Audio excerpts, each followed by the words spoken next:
ಓಂ ಜನ್ಮಾದ್ಯಸ್ ಓಂ ನಾರಾಯಣಂ ಸುರಗುರುಂ ಜಗದೇಕನಾಥಂ ಭಕ್ತಪ್ರಿಯಂ ಸಕಲಲೋಕನಮಸ್ಕೃತಂ ಚ ತ್ರೈಗುಣ್ಯವರ್ಜಿತಮಜಂ ವಿಭುಮಾದ್ಯಮೀಶಂ ವಂದೇ ಭವಘ್ನಮವರಾಸುರಸಿದ್ಧವಂದ್ಯಂ ನಾರಾಯಣಂ ನಮಸ್ಕೃತ್ಯ ನರಂ ಚೈವ ನರೋತ್ತಮಂ ದೇವೀಂ ಸರಸ್ವತೀಂ ವ್ಯಾಸಂ ತತೋ ಜಯಮುದೀರಯೇ ಸ್ವಸ್ತ್ಯಸ್ತು ಸತಾಂ ಹರಿಃ ಓಂ.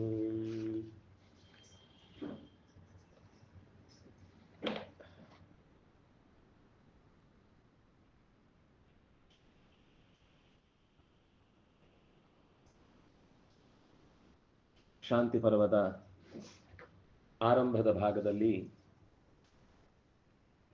ವೈಶಂಪಾಯನರು ಜನಮೇಜಯನಿಗೆ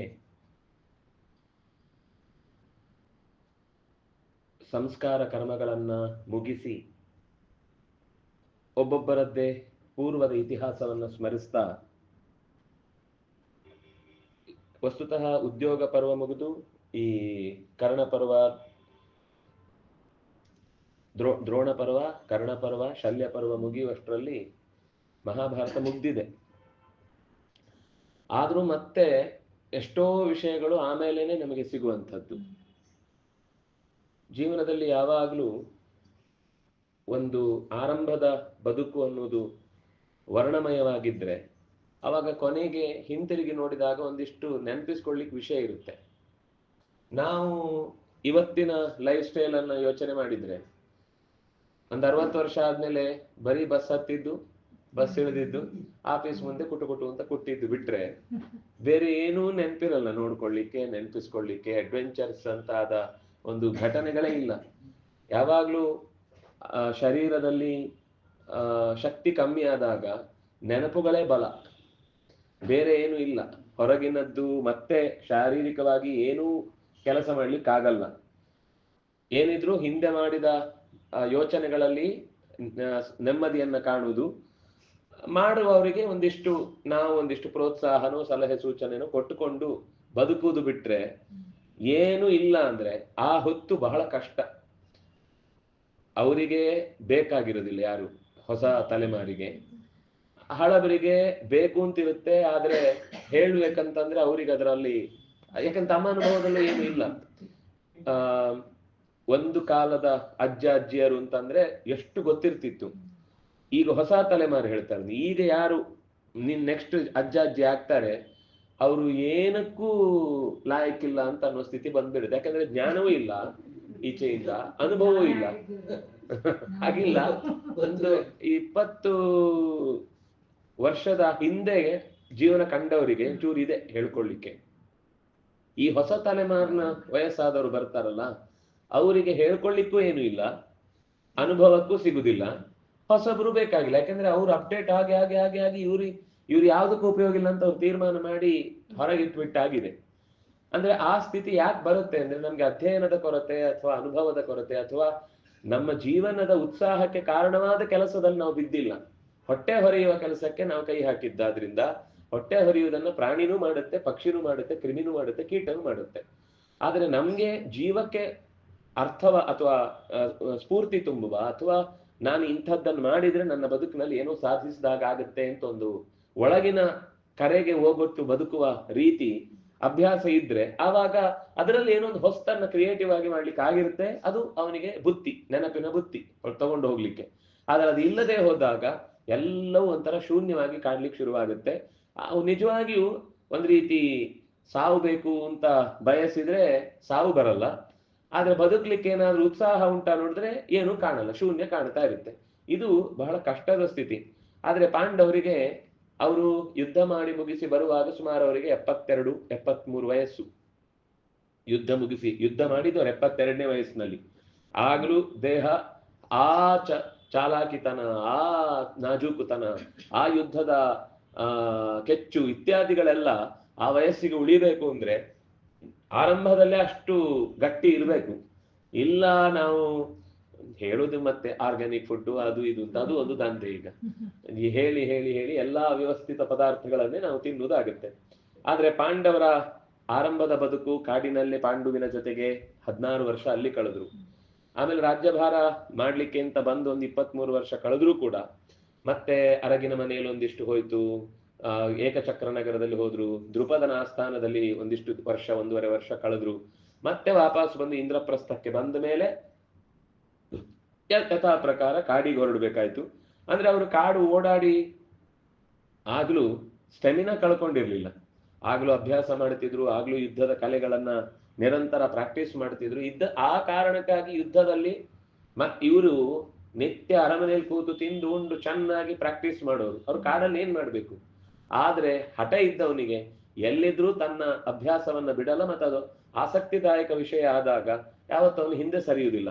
ಹಾಗಾಗಿ ಪಾಂಡವರು ಯುದ್ಧದಲ್ಲಿ ಗೆದ್ರು.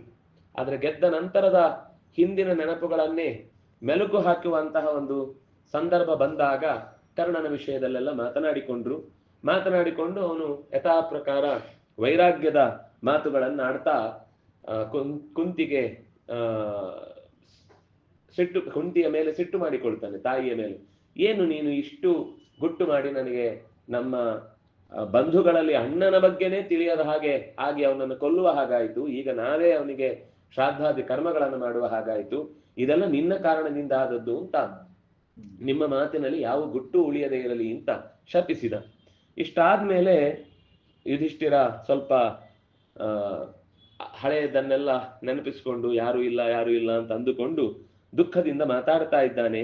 ಅಮಿತ್ರಾನ ಸಮೃದ್ಧಾರ್ಥಾ ವೃತ್ತಾರ್ಥಾ ಕುರವಃ ಕಿಲ. ಯುದ್ಧದಲ್ಲಿ ಯಾರು ಸತ್ರೋ ಅವ್ರು ಗ್ರೇಟು. ಯಾಕೆಂದ್ರೆ ಅವರು ವೀರವರ್ಣ ಹೊಂದಿ ಸ್ವರ್ಗಕ್ಕೆ ಹೋಗಿಬಿಟ್ರು. ನಾವಿಲ್ಲಿ ನಮ್ಮವರು ಇಲ್ಲ, ಜೊತೆಗೆ ಸಂಪತ್ತು ತುಂಬಾ ತುಂಬಿಕೊಂಡಿದೆ, ಆದ್ರೆ ಅದು ಕೂಡು ನಮ್ಮವರನ್ನೇ ಕೊಂದ್ರು ಅನ್ನುವ ಕೆಟ್ಟ ಕೀರ್ತಿ, ಅಪಕೀರ್ತಿ. ತಮ್ಮವರನ್ನೇ ಕೊಂದು ಈಗ ಸಿಂಹಾಸನದ ಮೇಲೆ ಕೂತಿದ್ದಾರೆ ಅಂತ. ಎರಡನೇದು, ಈಗ ಜನರ ಒಳಗಿನಿಂದ ಏನೇ ಇರ್ಬೋದು, ಯುದ್ಧದಲ್ಲಿ ಗೆದ್ರು ಅಂತ, ಆದ್ರೂ ಏನೇ ಆದ್ರೂ ಅಣ್ಣ ತಮ್ಮಂದ್ರು ಜಗಳ ಆಡಬಾರ್ದಿತ್ತು, ಏನಾದ್ರೂ ಹೊಂದಾಣಿಕೆ ಮಾಡ್ಕೊಂಡು ಹೋಗ್ಬೇಕಿತ್ತು ಅಂತ ಮಾತಾಡೋರು. ಅದು ಒಂದು ಚೂರ್ ಅಂದ್ರೆ ಅದು ಎಲ್ಲ ಕಡೆಗೆ ಅದೇ ಜೋರಾಗಿ ಪ್ರತಿಧ್ವನಿ ಆಗುವಂತ ಸ್ಥಿತಿ. ಹಾಗಾಗಿ ಆತ್ಮಾನಮಾತ್ಮನ ಹತ್ವ ಕಿಂ ಧರ್ಮ ಫಲಮಾಪ್ನುಮ. ನಾವು ನಮ್ಮನ್ನೇ ಒಂದು ರೀತಿ ಕೊಂದುಕೊಂಡ ಹಾಗಾಗಿದೆ. ಧರ್ಮದ ಫಲವೂ ಇಲ್ಲ, ಯುದ್ಧದ ಜಯದ ಸುಖವೂ ಇಲ್ಲ. ಯಾರು ಸತ್ರೋ, ಯಾರಿಂದ ನಾವು ಕಿತ್ಕೊಂಡ್ವೋ ಅವರು ಉತ್ತಮ ಸ್ಥಿತಿಗೆ ಹೋದ್ರು, ನಾವಿಲ್ಲಿ ಇನ್ನು ವೃಥಾ ಏನೂ ಸಂತೋಷವನ್ನು ಅನುಭವಿಸ್ಲಿಕ್ಕಾಗದ ದುಸ್ಥಿತಿಯಲ್ಲಿ ಇದ್ದೇವೆ.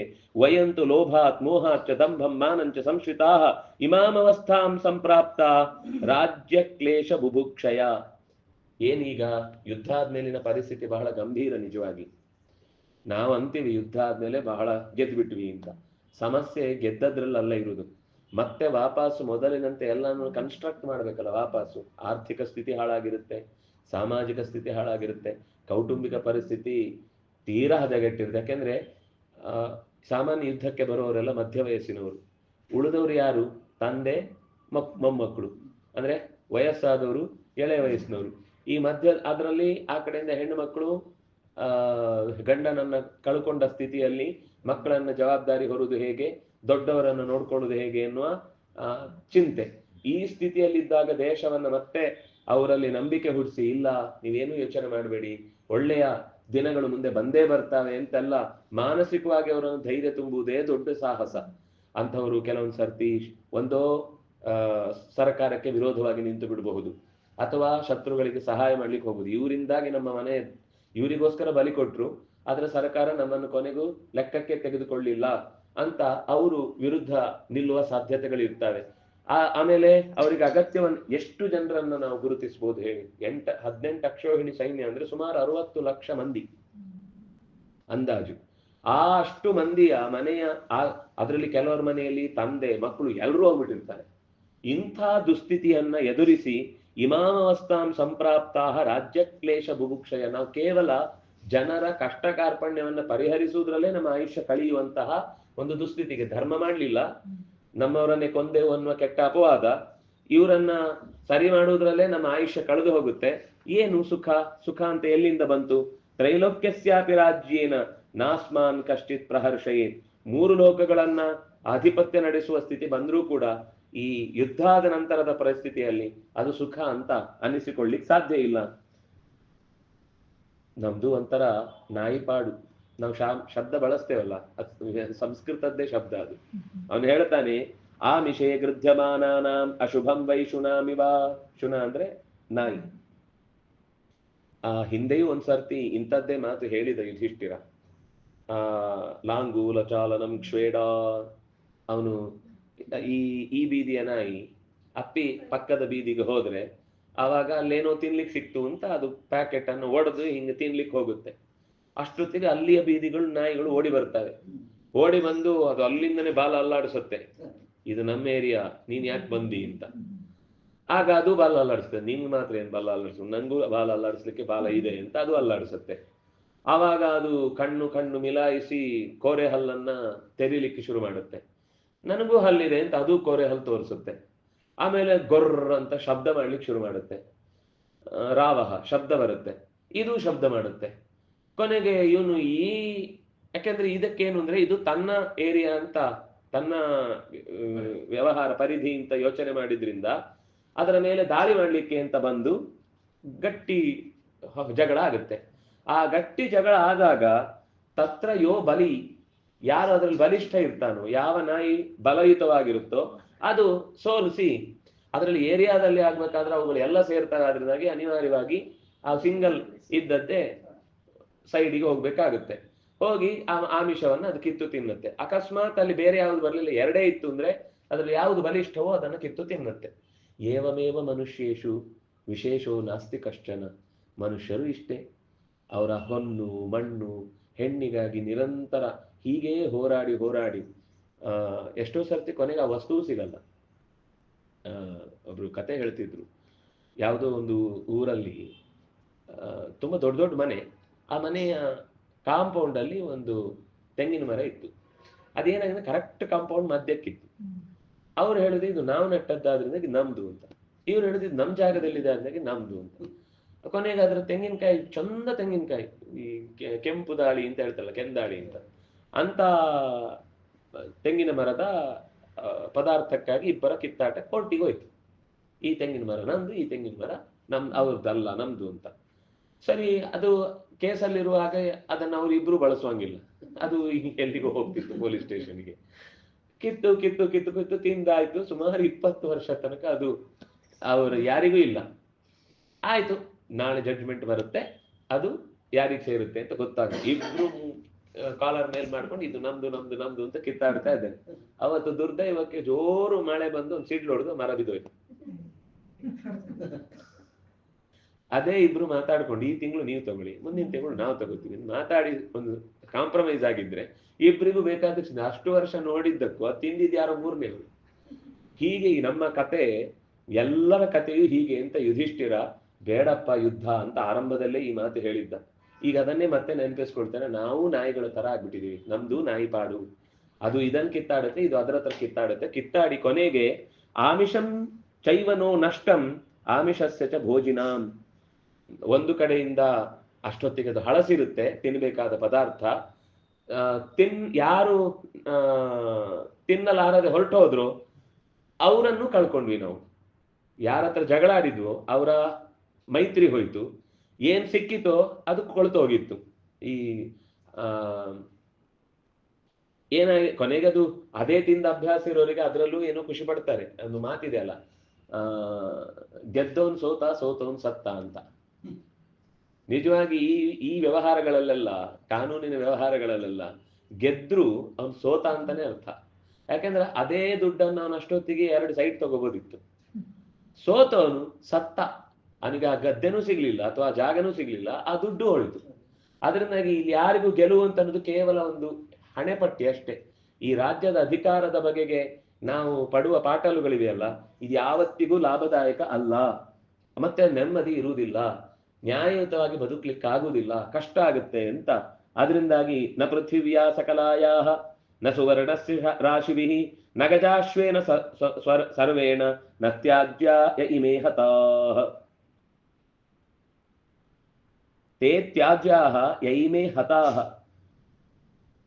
ಸಮಸ್ತ ಪೃಥಿವಿಯ ಸುವರ್ಣದ ರಾಶಿಯನ್ನ ಹಾಕಿದ್ರು ಆನೆ ಕುದುರೆ ಮೊದಲಾದ ಎಲ್ಲ ಸೌಕರ್ಯಗಳನ್ನು ಕೊಟ್ಟರು ಕೂಡ ಯಾರಿಗೂ ಆಸೆ ಆಯ್ತು ಇನ್ನೇನು ಬೇಡ, 10 ರೂಪಾಯಿ ಕೊಟ್ರೆ 100 ರೂಪಾಯಿ ಕೊಡ್ಬೋದಿತ್ತಲ್ಲ, 100 ಕೊಟ್ರೆ 1000 ಕೊಡ್ಬೋದಿತ್ತಲ್ಲ, 1000 ಕೊಟ್ರೆ 10,000 ಕೊಡ್ಬೋದಿತ್ತಲ್ಲ, ಎಷ್ಟು ಕೊಟ್ರೆ ಅದ್ರ ಮೇಲೆ 2 ಸೊನ್ನೆ ಹಾಕೊಂಡೇ ಕೂತು ಎಕ್ಸ್ಪೆಕ್ಟೇಷನ್ ಅನ್ನೋದು ಮುಗಿಲಿಕ್ಕೆ ಇಲ್ಲ.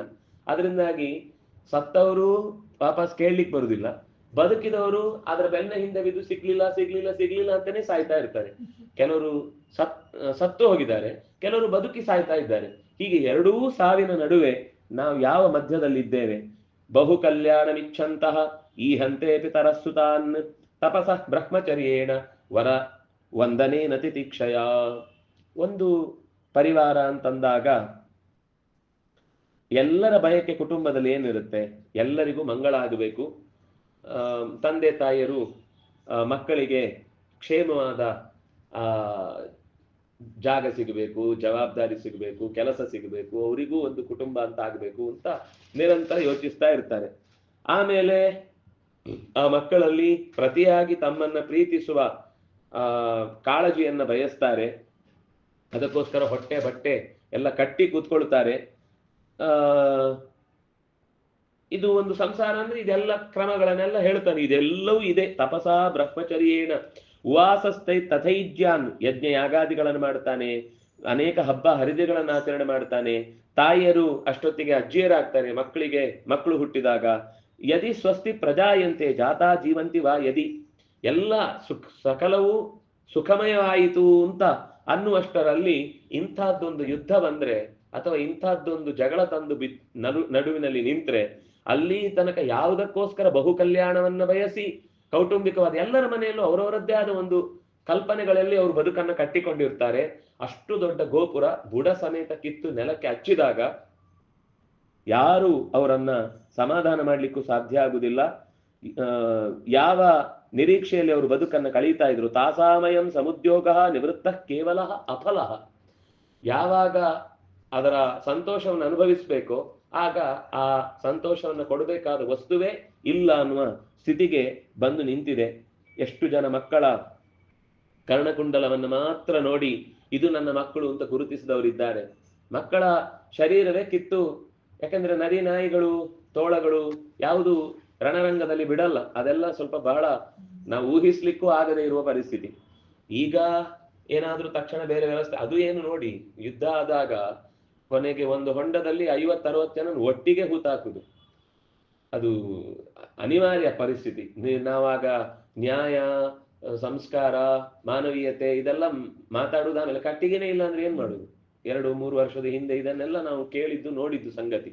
ಅದರಿಂದಾಗಿ ಅಂಥ ಒಂದು ದುಸ್ಥಿತಿಯಲ್ಲಿ ಒಳ್ಳೆಯ ಸಂಸ್ಕಾರವೂ ಕೊಡಲಾರದೆ, ಫಲವೂ ಸಿಗದೆ, ಯುವಕರೆಲ್ಲರೂ ಕೂಡ ತಲೆ ಕಳೆದುಕೊಂಡು, ತಂದೆಯರೆಲ್ಲ ಮಕ್ಕಳಿಂದ ಪಡೆಯಬಹುದಾದ ಶ್ರಾದ್ದಾದಿ ಕರ್ಮಗಳಿಂದ ವಂಚಿತರಾಗಿ ಇರುವಂತಹ ಈ ದುಸ್ಥಿತಿಯನ್ನ ಪರಿಹರಿಸಿಕೊಳ್ಳುವುದು ಹೇಗೆ?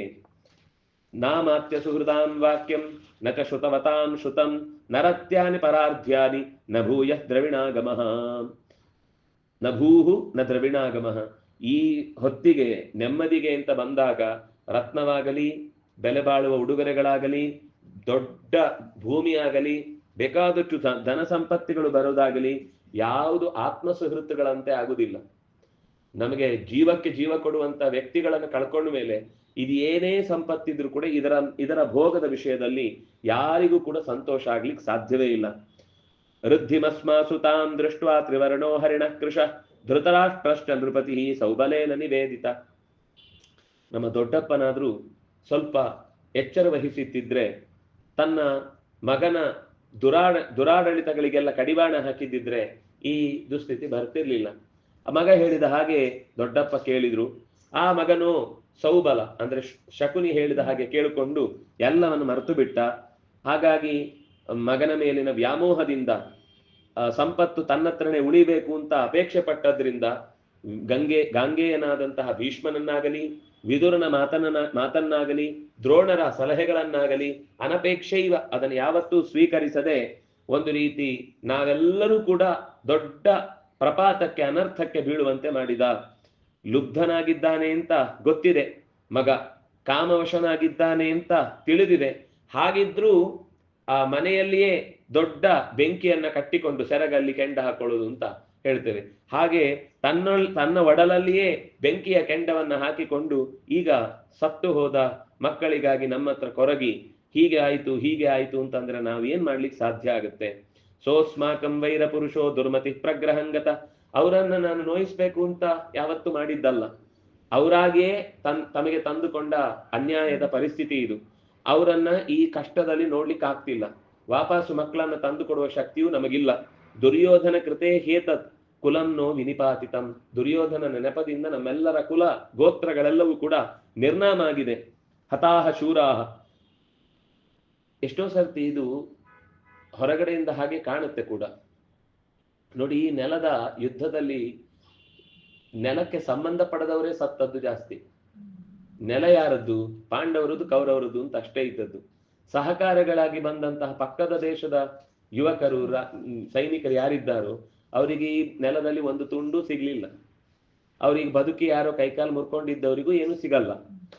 ಆದ್ರಿಂದಾಗಿ ಹತಾಹ ಶೂರಾಹ, ನಿಜವಾಗಿ ತಮ್ಮ ಇಡೀ ಜೀವನವನ್ನ ಕ್ಷಾತ್ರ ತೇಜಸ್ಸಿಗಾಗಿ ಆ ಕಲೆಯನ್ನು ಉಳಿಸ್ಲಿಕ್ಕೋಸ್ಕರವಾಗಿ ಬದುಕಿದವರು ಈಗ ಒಂದು ಟ್ಯಾಕ್ಸ್ ಕಟ್ತೇವೆ ಅಂತನೋ ಅಥವಾ ರಾಜನಿಗೆ ನಾವು ಬೆಂಬಲಿಗರು ಅಂತನೋ ಒಂದೇ ಒಂದು ಸಪೋರ್ಟ್ ಮಾಡ್ಲಿಕ್ಕೆ ನಿಂತು ತಮ್ಮ ಇಡೀ ಪರಿವಾರವನ್ನು ಕಳ್ಕೊಂಡದ್ದು ಮಾತ್ರ ಅಲ್ಲದೆ ನಮ್ಮಿಂದ ಏನೂ ಪಡೀಲಿಕ್ಕೆ ಅವಕಾಶವೇ ಇಲ್ಲದಂತಹ ದುಸ್ಥಿತಿಯಲ್ಲಿ ಪ್ರಾಣವನ್ನು ಬಿಟ್ಟಿದ್ದಾರೆ. ನಾವು ಪಾಪವನ್ನು ಮಾಡಿದೆವು, ದೇಶವೇ ಬೀದಿಗೆ ಬಂದಿದೆ. ವಿಷಯೋಸೌ ವಿನಾಶಿತ. ನಮ್ಮ ಕೈಯಾರೆ ನಮ್ಮ ದೇಶವನ್ನ, ವಿಷಯ ಅಂದ್ರೆ ದೇಶ ಅಂತ ಅರ್ಥ, ನಮ್ಮ ಕೈಯಾರೆ ನಮ್ಮ ದೇಶವನ್ನ ನೆನೆಗುದಿಗೆ ಬೀಳಿಸಿದ್ದೇವೆ, ದುಸ್ಥಿತಿಗೆ ತಳ್ಳಿದ್ದೇವೆ ಅಂತ ಹೇಳ್ತಾನೆ. ಹತ್ವಾನೋ ವಿಗತ ಮನ್ಯು. ಈಗ ಏನೋ ಕೋಪ ತಣ್ಣಗಾಯ್ತು, ನಮ್ಗೆ ಮಾಡಿದ್ದು ತಪ್ಪಿಗೆ ಸರಿಯಾಗಿ ಶಿಕ್ಷೆ ಕೊಟ್ಟೆವು ಅಂತ, ಆದ್ರೆ ದುಃಖ ಆವರಿಸಿದೆ.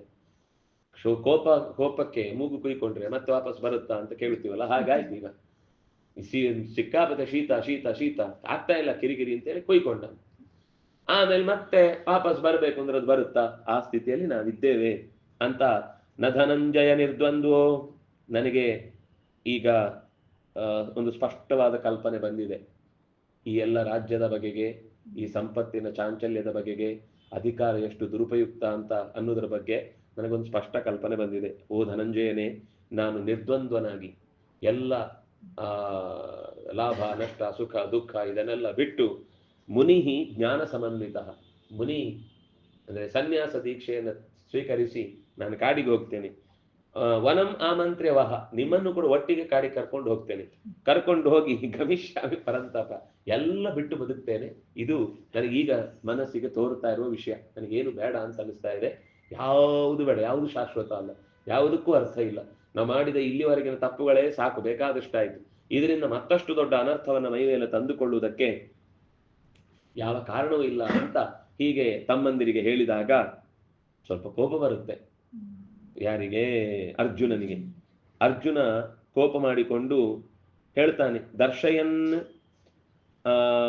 ಐಂದ್ರಿಯಾತ್ಮಾನಂ ಉಗ್ರಂ ಉಗ್ರ ಪರಾಕ್ರಮ. ಅಂದ್ರೆ ಅವನು ಒಂದು ರೀತಿಯಲ್ಲಿ ಈ ಯುದ್ಧ ಅನ್ನೋದು ಯೂಸ್ಲೆಸ್ ಅಂತ ಬೈದ. ಯುದ್ಧ ಮಾಡಿದ್ರಿಂದ ಅನರ್ಥ ಆಯ್ತು ಅಂದ್ರೆ ಏನರ್ಥ? ಯುದ್ಧ ಯೂಸ್ಲೆಸ್, ನಿಮ್ಮ ಪರಾಕ್ರಮ ಎಲ್ಲ ವ್ಯರ್ಥ ಅಂತ.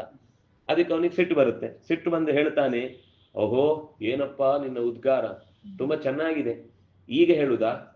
ಇದನ್ನ ಮೊದ್ಲೇ ಹೇಳ್ಬೇಕಿತ್ತು, ಯುದ್ಧಕ್ಕೆ ಹೋಗುವ ಮುಂಚೆ. ಬೇಡ ನಾನು ಸನ್ಯಾಸಕ್ಕೆ ಹೋಗ್ತೇನೆ ಬೇಡ ಅಂತ ಇಷ್ಟೇನ್ರ ಪ್ರಾಣ ಉಳಿತಿತ್ತು. ಅದು ಬಿಟ್ಟು ಈಗ ಹೇಳಿ ಏನು ಉಪಯೋಗ ಇಲ್ಲ. ನೀನ್ ಯಾಕೆ ನಪುಂಸಕನ ಹಾಗೆ ವರ್ತಿಸ್ತಾ ಇದ್ದಿ? ನಿನಗೆ ಯುದ್ಧದಲ್ಲಿ ತೋಳಿನ ಬಲವನ್ನು ಉಪಯೋಗಿಸಿದ್ದು ಈಗ ನೆನಪಿಲ್ವ? ನೀನು ಎಷ್ಟೋ ಜನರನ್ನು ಕೊಂದಿದ್ದಿ ತಾನೆ. ನೀನು ಕೊಲ್ಲದೆ ನಾವು ಮಾತ್ರ ಕೊಂದಿದ್ದೇವೆ, ನೀವು ತಮ್ಮಂದ್ರು ಮಾಡಿದ್ದೆ ಅನರ್ಥ ಅಂತ ಆಗದಿಂದ ನಮ್ಮನ್ನು ತೋರಿಸಿ ನಮ್ಮಲ್ಲಿ ಆದ ಕೈಂಕರ್ಯದಿಂದಾಗಿ ಎಷ್ಟು ಅನರ್ಥ ಆಯ್ತು ಅಂತ ಹೇಳ್ತಾ ಇದ್ದಿ. ಯಾಕೆ ಬೇಕಿತ್ತು ನಿನಗೆ ಈ ರಾಜ್ಯದ ಒಡಂಬಡಿಕೆ? ಬೇಡ ಅಂತ ಹೇಳಿ ಅಲ್ಲೇ ಸಂಜೆ ಬಂದಾಗ ಹೇಗೂ ನೀವು ಕಾಡಿನಲ್ಲಿ, ಅವನದನ್ನೇ ಹೇಳಿದ್ದ, ನಿಮ್ಗೆ ಹೇಗೂ ಕಾಡಭ್ಯಾಸ ಆಗ್ಬಿಟ್ಟಿದೆ, ಸೀದಾ ಕಾಡಿಗೆ ಹೋಗ್ಬಿಡಿ, ನನ್ನ ಮಕ್ಕಳು ಹೇಳಿದ್ ಕೇಳಲ್ಲ, ನೀವಾದ್ರೂ ಕೇಳ್ತೀರಲ್ವಾ, ದಯವಿಟ್ಟು ಕಾಡಿಗೆ ಹೋಗಿ ಸಂಜಯನ ಮಾತನ್ನ ಕೇಳಿಸ್ಕೊಳ್ಳಿ ಅಂತ ಆಗಲೇ ಮೊದಲೇ ಹೇಳಿ ಕಳುಹಿಸಿದ್ದ. ಆಗ ಸಿಟ್ಟು ಬಂದಿತ್ತು ಇದೇ ಧರ್ಮರಾಜನಿಗೆ.